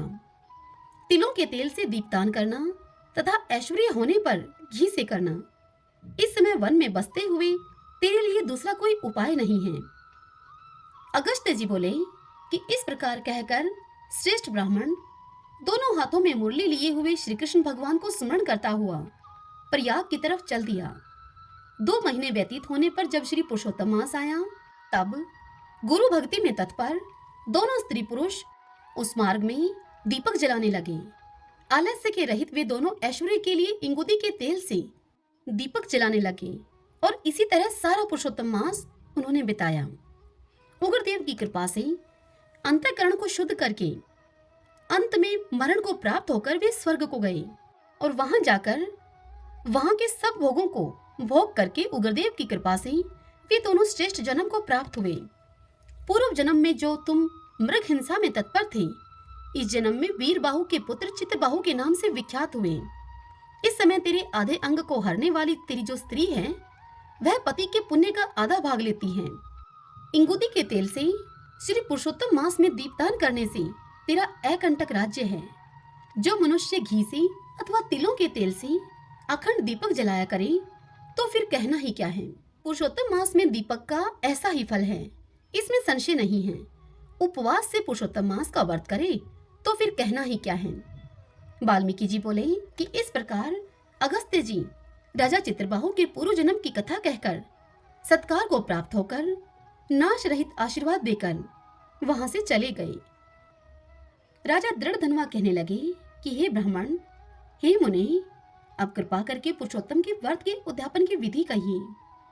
तब ब्राह्मण कहने लगे, हे राजन, पुरुषोत्तम मास के कृष्ण पक्ष में 14, नवमी, अष्टमी इन तिथियों में उद्यापन करना चाहिए। इस पुण्य पुरुषोत्तम मास में प्रातःकाल उठकर प्रातःकाल की सभी क्रियाओं से निवृत्त होकर जैसे सामग्री मिले उसी से 30 ब्राह्मणों को न्योता देवें। यदि शक्ति न हो तो 5 या 7 ब्राह्मणों को न्योता देवें। दोपहर में सुंदर मंडल बनावें। मंडल के ऊपर तांबा या मिट्टी के छिद्र के रहित 4 कलश स्थापन करें। चारों दिशाओं में पुरुषोत्तम भगवान की प्रीति के लिए कलशों पर श्रेष्ठ नारियल धरें। उन चारों कलशों पर वासुदेव, हलधर, प्रद्युम्न, उत्तम देव, अनिरुद्ध इन चारों को स्थापन करें। फिर वेद वेदांग के पारगामी वैष्णव आचार्य को बुलाकर उस मंडल के बीच में, जिसमें 4 ब्राह्मणों को जप के लिए वर्ण करें, उन ब्राह्मणों को अंगूठे आदि से युक्त 2-2 वस्त्र देवें। बड़े आनंद से सब आभूषणों से युक्त आचार्य को विभूषित करें। फिर देह की शुद्धि के लिए प्रायश्चित करें। फिर पूर्व कही हुई विधि के अनुसार स्त्री के सहित पूजा करें। वर्ण किए हुए ब्राह्मणों से 4 प्रकार का चतुर्व्यूह का जप करावें। चारों तरफ 4 अखंड दीपक जलावें। फिर क्रम से नारियल आदि से अर्घ्य दान करें। अर्घ्य देने का मंत्र है, हे देवेश, हे पुराण पुरुषोत्तम, हे हरे, आपको नमस्कार है। राधा सहित मेरे अर्घ्य को आप ग्रहण करिए। नवीन मेघ के समान श्याम, दोनों हाथों में मुरली लिए हुए पीतांबर धारण किए हुए राधा के सहित पुरुषोत्तम देव को मैं नमस्कार करता हूँ। फिर राधा के सहित श्री हरि को पुष्पांजलि देवी। फिर स्त्री के सहित भगवान को साष्टांग नमस्कार करें। फिर ब्राह्मण को स्वर्ण के सहित पूर्ण पात्र देवें और फिर आनंद से आचार्य को बहुत सी दक्षिणा देवें। उसके पश्चात भक्ति पूर्वक स्त्री के सहित आचार्य को वस्त्र आभूषणों से प्रसन्न करें। फिर ऋत्विजों को उत्तम दक्षिणा देवें। स्त्री पुरुषों के पहनने योग्य वस्त्र शंकर पार्वती के नाम से देवें। 8 प्रकार का पद देवें और जूतों का जोड़ा देवें। वैष्णव ब्राह्मण के लिए श्रीमद् भागवत को देवें। आज चंचल विचारता हुआ अपनी शक्ति के अनुसार जल्दी देवे, देर न करें। साक्षात अद्भुत भगवान के रूप में श्रीमद् भागवत को जो पंडित ब्राह्मण को देता है, वह करोड़ों कुलों का उद्धार करता है और अप्सरागणों से सेवित विमान में बैठकर योगियों को भी दुर्लभ गोलोक में जाता है। वाल्मीकि ऋषि कहने लगे, हे राजन, उद्यापन के पश्चात व्रत के इस नियम को त्याग कहते हैं। संपूर्ण पापों का नाश तथा भगवान विष्णु की प्रसन्नता के लिए विधि पूर्वक ग्रहण किए हुए नियमों के त्याग की विधि कहते हैं। अर्थात अब उद्यापन की विधि को सुनते हैं। हे राजन, अयाचित व्रत में रात्रि के समय भोजन करने वाला मनुष्य ब्राह्मणों को भोजन करा के स्वर्ण का दान देवे। जो मनुष्य अमावस्या को भोजन करता है वह दक्षिणा सहित गौ का दान देवे। और जो आंवले का स्नान करता है अर्थात आंवले से स्नान करता है वह दही या दूध देवे। फलों के नियम में फलों का दान करे। तेल के स्थान में घी देवे और घी के स्थान में दूध देवे। धान्यों के नियम में गेहूं और चावल देवे। और पृथ्वी शयन करने वाला मनुष्य सुंदर तकिया और चादर के सहित शैया का दान करे। पत्तल पर भोजन करने वाला मनुष्य घी और शक्कर का भोजन करावे। नख केशों को धारण करने वाला बुद्धिमान मनुष्य दर्पण देवे। नियम के त्यागने पर अनेक प्रकार के रस देवे। दीपदान करता हो तो पात्र के सहित दीपक देवे। जो मनुष्य अधिक मास में भक्ति से ऐसा करता है वह मनुष्य वैकुंठ में जाकर वास करता है। श्री नारायण भगवान नारद जी से कहने लगे, हे नारद, वाल्मीकि ऋषि इस प्रकार राजा दृढ़धनवा को उद्यापन की विधि बताकर कहने लगे उनसे कि हे राजा दृढ़धनवा, तेरा कल्याण हो। अब मैं पाप नाशिनी सरयू की ओर जाता हूँ। तब राजा आनंद युक्त स्त्री के सहित उनकी पूजा करने लगा। ऋषि ने राजा की पूजा को अंगीकार करके उसे आशीर्वाद दिया। तब सायंकाल हो जाने पर वाल्मीकि ऋषि वहां से चल दिए। राजा भी सीमा तक पहुंचाकर अपने घर को लौट आया और अपनी रानी गुण सुंदरी से कहने लगा कि हे सुंदरी, राग द्वेष वाले गंधर्व नगर के समान असार संसार में मनुष्यों को क्या सुख है। अध्रुव शरीर को छोड़कर ध्रुव को प्राप्त करने के लिए, श्री पुरुषोत्तम का स्मरण करने के लिए मैं वन में जाता हूँ। अपने पति के मुख से इस प्रकार के वचनों को सुनकर वह पतिव्रता स्त्री अत्यंत नम्रता से हाथ जोड़कर उनसे कहने लगी कि हे पतिदेव, मैं भी आपके साथ चलूंगी। पतिव्रता स्त्रियों के लिए तो पति ही देवता है। इस प्रकार प्रिया का वाक्य सुनकर और अंगीकार करके राजपुत्र का राज्य अभिषेक करके अपनी स्त्री के साथ तत्काल मुनियों से सेवित वन को चला गया। इस प्रकार व्रत की विधि में स्थित हुए। राजा की वह पतिव्रता रानी सदा उनकी सेवा में तत्पर रहती। राजा के इस प्रकार करते हुए संपूर्ण पुरुषोत्तम मास के समाप्त होने पर तत्काल वहां पर एक विमान आया और विमान पर चढ़कर वह सुंदर नवीन शरीर धारण करके तत्काल गोलोक को चले गए। श्री नारायण भगवान नारद से कहने लगे कि हे नारद, इस पृथ्वी तल में पुरुषोत्तम के समान कुछ भी नहीं है। 1000 जन्मों तक तप करने से भी वह फल नहीं मिलता है जो पुरुषोत्तम के सेवन मात्र से मिलता है। जैसे बंदर के 3 रात्रि स्नान करने से करोड़ों जन्मों के पाप नष्ट हो गए थे, श्री पुरुषोत्तम मास में अनजाने ही उस दुष्ट बंदर के स्नान होने से उसके पूर्व कुकर्मों का नाश हो गया था और वह सुंदर शरीर धारण करके विमान पर चढ़कर गोलोक को चला गया था। श्री नारायण के मुख से यह बात सुनकर नारद जी कहने लगे, हे तपोनिधे, सब लोगों के हित के लिए वह कथा आप मेरे से कहिए कि उस बंदर ने 3 रात्रि कहाँ पर स्नान किया। वह बंदर कौन था, उसने क्या आहार किया, कहाँ वह उत्पन्न हुआ और उसके अनजाने ही पुरुषोत्तम मास में सेवन करने का क्या फल उसे हुआ। यह सुनकर श्री नारायण भगवान नारद से बोले, हे नारद, केरल देश में उत्पन्न अत्यंत लोभी एक ब्राह्मण था। इस कारण से लोक में वह कद्रय अर्थात कंजूस के नाम से विख्यात था। यद्यपि उसके पिता ने उसका चित्रशर्मा नाम रखा था, वह कभी भी कोई धार्मिक कार्य नहीं करता था। एक वन में विचरने वाला माली उसका मित्र था। वह ब्राह्मण सुदेव अपने उस मित्र माली के पास जाकर रोकर बारंबार अपना दुख कहा करता था। वह कहता था कि नगर में रहने वाले सदैव मेरा तिरस्कार करते हैं, इससे इस नगर में रहना अति कठिन हो गया है। वह माली उसको दीन जानकर उस पर दया करता हुआ उससे बोला, हे कदरे, तुम इस समय बाड़ी में रहो। तब वह कदरे माली के वचन सुनकर बड़े आनंद से उस बाड़ी में ही रहने लगा। अब नित्य उसके निकट रहता और उसकी आज्ञा का पालन करता। इससे उस माली का उस ब्राह्मण पर दृढ़ विश्वास हो गया। तब उस माली ने उसे अपने समान जानकर उस बाड़ी का उसको पति बना दिया और सब प्रकार से बाड़ी की चिंता को छोड़कर स्वयं राज मंदिर में नौकरी करने लगा। इधर लोभ से अत्यंत दुर्बल वह कदरे बेचने से बचे हुए फूलों को बड़े आनंद से निर्भय होकर खाने लगा। उस बाड़ी से उत्पन्न हुए द्रव्य को निर्भय होकर वह स्वयं ग्रहण कर लेता और जब बाड़ी का माली पूछता तो वह असत्य बोलकर कोई बहाना बना देता। इस प्रकार बुढ़ापे से गलित शरीर वाला वह दुर्बुद्धि कदरे 87 वर्ष का हो गया। तत्पश्चात वह मूढ़ बुद्धि वाला कदरे मृत्यु को प्राप्त हो गया। उसको जलाने के लिए काष्ठ भी नहीं मिला। वेदों को जानने वाले कहते हैं कि बिना फल भोगे पाप नष्ट नहीं होते हैं। उसके मरने के पश्चात वह यमदूतों से मुदगुरों की मार से हाहाकार करता हुआ अति भयंकर यम मार्ग को चला। विलाप करते हुए उस ब्राह्मण को यमराज के दूत यमराज के निकट लेकर गए। चित्रगुप्त उस ब्राह्मण को देखकर, उसके शुभ और अशुभ कर्मों को देखकर अपने स्वामी धर्मराज से कहने लगा कि यह कैदरीय ब्राह्मण अधम है। इस दुर्बुद्धि वाले धन के लोभी का कुछ भी सुकृत नहीं है। यह बाड़ी में रहता हुआ बड़े पाप कर्म करता रहा।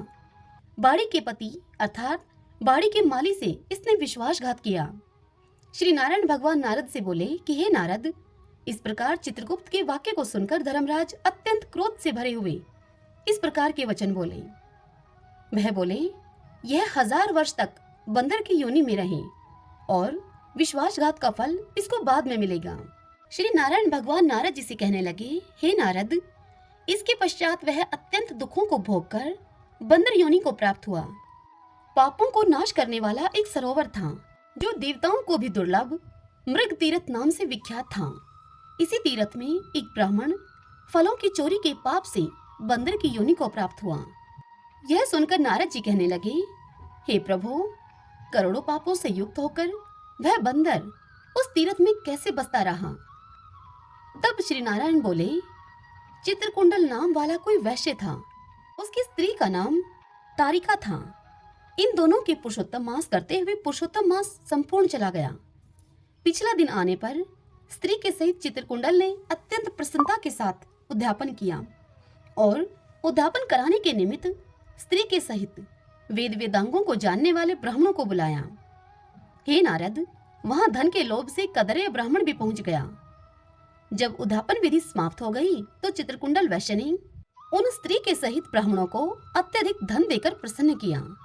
उसकी बहुत सी दी हुई दक्षिणा से ब्राह्मण अति प्रसन्न होकर अपने अपने घर को चले गए। परंतु अत्यंत लोभी वह कैदरीय रोता हुआ उसके आगे आकर खड़ा हो गया और विनय से नर्म होकर अति गदगद वाणी से चित्रकुंडल से इस प्रकार बोला। वह बोला, हे चित्रकुंडल, वैश्यों के पति आप इस समय कृतार्थ हो जो आपने पुरुषोत्तम मास का सेवन किया। ब्राह्मणों को बहुत सा धन दिया, किंतु मुझ भाग्यहीन को क्यों कुछ नहीं दिया। उस कैदरे के ऐसे वचनों को सुनकर उस वैश्य ने कैदरे को भी बहुत सा धन दिया। उस ब्राह्मण ने उस धन को लेकर पृथ्वी में गाड़ दिया। वहां पर उस कैदरे ब्राह्मण ने पुरुषोत्तम मास की धन के लोभ में स्तुति की। पूजा को देखने के महात्म्य से तथा धन के लोभ से ही स्तुति करने से वह मृग तीर्थ को प्राप्त हुआ।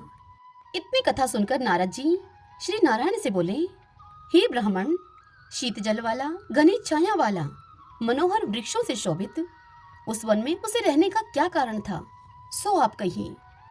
तब श्री नारायण नारद जी से कहने लगे, हे नारद, जब श्री रामचंद्र जी ने समुद्र में पुल बांधकर रावण का वध कर दिया तो रावण के मारे जाने से ब्रह्मा, शिव, इंद्र आदि सब देवताओं ने प्रसन्न होकर श्री रामचंद्र जी को वर मांगने के लिए कहा। तो उस समय श्री रामचंद्र जी ने उनसे कहा कि हे देवताओं, यहाँ पर जो शूरवीर वानर राक्षसों के हाथ मारे गए हैं उनको आप शीघ्र जीवित कर दो। इतना सुनते ही देवताओं ने अमृत की वर्षा करके सब वानरों को जीवित कर दिया। जीवित होकर सारे वानर जय जयकार कर उठे। फिर श्री रामचंद्र जी विमान में बैठकर चारों ओर खड़े हुए वानरों को कहने लगे कि जहाँ जहाँ पर मेरे ये बहुत काल तक जीने वाले वानर बसेंगे वहाँ वहाँ पुष्प व फल वाले वृक्ष हो जाएंगे, नदी मीठे जल वाली होगी, शीतल सुंदर सरोवर होंगे। मेरी आज्ञा से तुम सब जाओ, तुमको कोई नहीं रोकेगा। हे नारद, फिर वह वानर पर्वत जैसा बढ़कर बहुत सी भूख और प्यास से युक्त होकर लोभी होकर वन में विचरने लगा। जन्म से ही उसके मुख में पित्त की पीड़ा थी। उस पीड़ा से दिन रात उसके मुख से रुधिर बहता था और वह अत्यंत पीड़ा से युक्त होकर कुछ भी नहीं खा सकता था। वह वानर चपलतावश श्रेष्ठ फलों को तोड़ता और मुख के निकट ले जाकर बहुत से फलों को फेंक देता। इस प्रकार नित्य प्रति निराहार रहते हुए दैवी योग से पुरुषोत्तम मास आ गया। उस मास में भी वह उसी तरह शीत, वायु आदि से पीड़ित रहा। किसी समय कृष्ण पक्ष में गहन वन में विचरता हुआ वह प्यासा अमृत जैसे कुंड के जल को पीने को समर्थ नहीं हुआ, परंतु भूख से व्याकुल होकर चपलतावश वृक्ष के ऊपर चढ़ गया। एक वृक्ष से दूसरे वृक्ष पर जाता हुआ कुंड में जा गिरा वह, और फिर 5 दिन के बाद वह मृत्यु को प्राप्त हो गया। तभी एक वहां पर विमान आया जिसमें नाचती हुई अप्सराएं और सुंदर गान गाते हुए गंधर्व किन्नरों से वह विमान सुशोभित था। इस प्रकार सुंदर शरीर को धारण करके वह महाभाग वानर अपने शरीर को देखकर अत्यंत आश्चर्य को प्राप्त हुआ और कहने लगा कि मुझ महापापी को यह विमान का सुख, जो अत्यंत पुण्य वालों के लिए नियुक्त है, यह सुख कैसे मिला? मैंने तो कोई सुकृत किया ही नहीं है जिससे कि मैं हरि के स्थान को प्राप्त हूँ। उस कैदरिये के ऐसे वचनों को सुनकर दूत उससे कहने लगे कि हे प्रभु, क्या तुमने बड़ा भारी कार्य नहीं किया? सबसे उत्तम मास तुमने कैसे नहीं जाना? यह पुरुषोत्तम मास श्री विष्णु का प्रिय है और महापवित्र है। उसमें तुमने ऐसा तप किया है जो देवताओं को भी नहीं प्राप्त हो सकता। हे महाराज, वन में बंदर की देह में तुमने इसका प्रभाव नहीं जाना। अनजाने में मुख के रोग से तुम्हारा निराहार व्यर्थ हो गया। तुमने बंदरपन की चंचलता से वृक्ष के फल तोड़कर पृथ्वी पर फेंक दिए। उनसे दूसरे मनुष्य तृप्त हो गए और अंदर के बड़े भारी दुख से पानी भी नहीं पिया। इसलिए तुमसे अनजाने में बड़ा भारी तप हो गया और फलों के गिराने से परोपकार भी हो गया। तीर्थ में 5 दिन गोते भी खाए। इसी से पुरुषोत्तम मास में तुम्हारा स्नान का फल भी हो गया। इस प्रकार तुम रोगी का अनजाने तप हो गया, सो यह सब फल सफल हो गया। श्री नारायण भगवान नारद से कहने लगे कि हे नारद, इस प्रकार कहे हुए अपने भाग्य को सुनकर वह गोलोक को जाकर प्राप्त हो गया। श्री नारायण बोले, हे नारद, इस आश्चर्य को देखकर सब देवता चकित हो गए और पुरुषोत्तम की बड़ाई करते हुए सब अपने अपने स्थानों को चले गए। इतनी कथा सुनकर नारद जी श्री नारायण से कहने लगे, हे तपोधने, आपने दिन के प्रथम भाग का कृत्य कहा, पिछले भाग का कृत्य कैसे करना चाहिए? कृपा करके सो विस्तार पूर्वक आप कहिए। यह सुन नारायण नारद जी से बोले, प्रातः काल का कर्म विधि से समाप्त करके फिर मध्याह्न काल की संध्या करके तिलों से तर्पण करें। अतिथि के लिए द्वार पर देखें। जो अतिथि भाग्य से गौ के दोहने के समय आ जाए तो उसकी पूजा करें। अत्यंत भक्ति से यथाशक्ति अन्न आदि से उसको संतुष्ट करें। भगवान यम कहते हैं कि फिर पूर्व की तरफ मुख करके मौन होकर शुद्ध सुंदर पात्र में अन्न की सराहना करता हुआ भोजन करें। पहले स्वाहा के अंत में ओमकार का उच्चारण करके घी से लपेटे हुए 5 ग्रासों को बिना दांत लगाए जीवा से निगल जाए। फिर मन लगाकर पहले मीठा भोजन खाएं।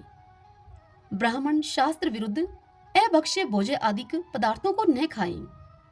सूखा बासी भोजन भी अभक्ष्य कहा है। भोजन पर बैठकर श्रेष्ठ मार्ग का विरोध न करें। श्रेष्ठ शास्त्र के आश्रय से परब्रह्मा श्री कृष्ण का विचार करके फिर बुद्धिमान पुरुष सर्वत्र आजीविका न हो तो भी एकाग्र मन होकर 2 घड़ी आत्मविद्या का श्रवण करें। फिर यथेष्ट अपना काम धंधा करें और संपूर्ण सिद्धियों के देने वाले श्री कृष्णचंद्र का मन में ध्यान करें। सूर्य के अस्त होने पर तीर्थ अथवा घर पर जाकर पैर धोकर सायंकाल की संध्या करें। सायंकाल की संध्या करके अग्नि को आहुति देकर अनुचरों के सहित अल्प भोजन करने के लिए बैठ जाएं। भोजन करके तकिया आदि सहित कोमल शैया पर जावे। गृहस्थी पुरुष सदैव भली प्रकार से गृहस्थ के कर्मों को करें। हिंसा नहीं करनी चाहिए। सत्य बोलना, सब प्राणियों की रक्षा करना उन पर दया करना, यह सब गृहस्थियों के धर्म कहे गए हैं। नारद जी श्री नारायण भगवान से बोले, हे तपोनिधि, आपने पहले पतिव्रता स्त्री की स्तुति की, अब कृपा करके उनके सब लक्षणों का संक्षेप में वर्णन कीजिए। श्री सूत जी नैमिषारण्य तीर्थ में आकर बैठकर पौष मास महात्म्य की यह कथा सुनाते हुए सभी ऋषियों से कहने लगे कि हे ब्राह्मणों, नारद जी के इस प्रकार पूछने पर श्री नारायण भगवान उनसे बोले, हे नारद, सुनो, मैं पतिव्रता स्त्रियों के सब लक्षण तुमसे कहता हूँ। पति चाहे कुरूप हो या स्वरूप, चाहे श्रेष्ठ स्वभाव वाला हो, रोग से युक्त हो या फिर पिशाच क्रोधी हो, या फिर मद का पीने वाला हो, वृद्ध हो या मूर्ख हो, गूंगा हो या अंधा बहरा हो, भयंकर हो, तो भी पति के मन को आनंद देवे। सास ससुर विशेष करके अपने पति की भक्ति करे, धर्म के कार्यों में अनुकूल रहे और द्रव्य का संचय करे, जो सदैव घर के काम धंधे में समर्थ हो। आसन, भोजन, दान, सम्मान, मधुर भाषण, इनमें हमेशा घर की मुख्य स्त्री को चतुर रहना चाहिए। घर के खर्च के लिए स्वामी ने जो द्रव्य दिया हो, उसी से घर का खर्चा चलाना तथा अपनी बुद्धि से कुछ बचा भी लेना चाहिए। दान के लिए दिए हुए द्रव्य को छुपाकर अपने ही पास नहीं रख लेना चाहिए। भर्ता की आज्ञा के बिना अपने बांधुओं को कुछ भी धन नहीं देना चाहिए। दूसरे से भी अधिक बोलना नहीं और संतोष रखना, यह सब पतिव्रता स्त्री के लक्षण हैं। इतनी कथा सुनाकर श्री नारायण कहने लगे कि हे नारद, सब लोकों में और देवताओं में पति के बराबर और कोई भी देवता नहीं है। पति की प्रसन्नता से सब कामनाएं पूर्ण हो जाती हैं और अप्रसन्नता से सब काम नष्ट हो जाते हैं। सूत जी कहने लगे कि इस प्रकार नारद मुनि पतिव्रता स्त्रियों के धर्म का वर्णन सुनाकर कुछ थोड़ा सा और पूछने के लिए बोले। नारद जी कहने लगे भगवान नारायण से कि हे बद्रीपते, आपने सब दानों से उत्तम कांसी का संपुट कहा, सो इसका कारण विस्तार पूर्वक मुझसे कहिए। तब श्री नारायण भगवान कहने लगे, हे ब्राह्मण, इस व्रत को पहले एक बार श्री पार्वती जी ने किया था। उस समय श्री पार्वती जी ने श्री महादेव जी से पूछा था, हे प्रभु, कौन सा उत्तम दान देना चाहिए जिससे कि मेरा पुरुषोत्तम का व्रत संपूर्ण हो जाए। तब उन्हें श्री महादेव जी बोले, हे पार्वती, कांसी का संपुट 30 मालपुए भरकर 7 धागे से लपेटकर विधिवत पूजन करें और व्रत की संपूर्णता के लिए विद्वान ब्राह्मण को देवें। ऐश्वर्य हो तो ऐसे ही 30 दे देवें।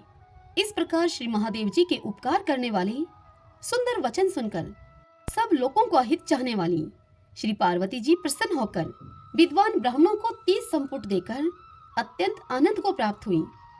सूत जी कहने लगे कि हे विप्रो, इस प्रकार श्री नारायण जी के अमृत समान वचन सुनकर श्री नारद जी अत्यंत तृप्त होकर बारंबार उन्हें नमस्कार करके उनसे फिर बोले, पुरुषोत्तम मास सब साधनों से श्रेष्ठ हैं। मैंने सब महात्म्य सुनकर ऐसा ही निश्चय किया है, जिसके सुनने मात्र से भक्ति से मनुष्य के महापाप का नाश हो जाता है। यदि इस मास का सेवन श्रद्धा और विधि पूर्वक किया जाए तब तो कहना ही क्या है। मेरी बुद्धि से ऐसा ही प्रतीत होता है। इससे आगे मुझको और कुछ भी सुनना बाकी नहीं रहा, क्योंकि मैं इस कथा रूपी अमृत से अत्यंत तृप्त हो गया हूँ। इतनी कथा सुनाकर श्री सूत जी ब्राह्मणों का आशीर्वाद लेकर सब ब्राह्मणों की प्रदक्षिणा करके नमस्कार करके अपना कृत करने के लिए गंगा जी की ओर चल दिए और नैमिषारण्य में रहने वाले मुनि आपस में कहने लगे कि यह पुरुषोत्तम का महात्म्य अत्यंत श्रेष्ठ है और पुराना है। भगत जनों को मनवांछित फल देने में कल्प वृक्ष के समान है। हरि ओम तत्सत। ओम नमो नारायण। ओम नमो नारायण। अब हमें आरती करनी है, क्योंकि किसी भी कार्य की संपूर्णता के लिए आरती करना अत्यंत आवश्यक है। तो आइए अब हम श्री कृष्ण भगवान की आरती करते हैं। आरती युगल किशोर की जय, राधे धन्य छावर की जय। रवि शशि कोटि बदन की शोभा, तो ही निरखी मेरा मन लोभा। घोर श्याम मुख निरखत रीझे, प्रभु को स्वरूप नैन भर पीजे। कंचन धार कपूर की बाती, हरियाई निर्मल भई छाती। फूलन की सीज फूलन की माला, रत्न सिंहासन बैठे नंद लाला, मोरे मुकुट कर मुरली सोही, नटवर वेश दीख मन मोही, आधा नील बीत पट सारी, कुंज बिहारी गिरवर धारी, श्री पुरुषोत्तम गिरवर धारी, आरती करत सकल ब्रज नारी, नंदलाला वृषभान किशोरी, परमानंद स्वामी अविचल जोरी, आरती युगल किशोर की जय, राधे धन निछावर की जय। सब बोलिए श्री कृष्ण भगवान की जय, राधा रानी की जय। जय श्री कृष्णा, राधे राधे।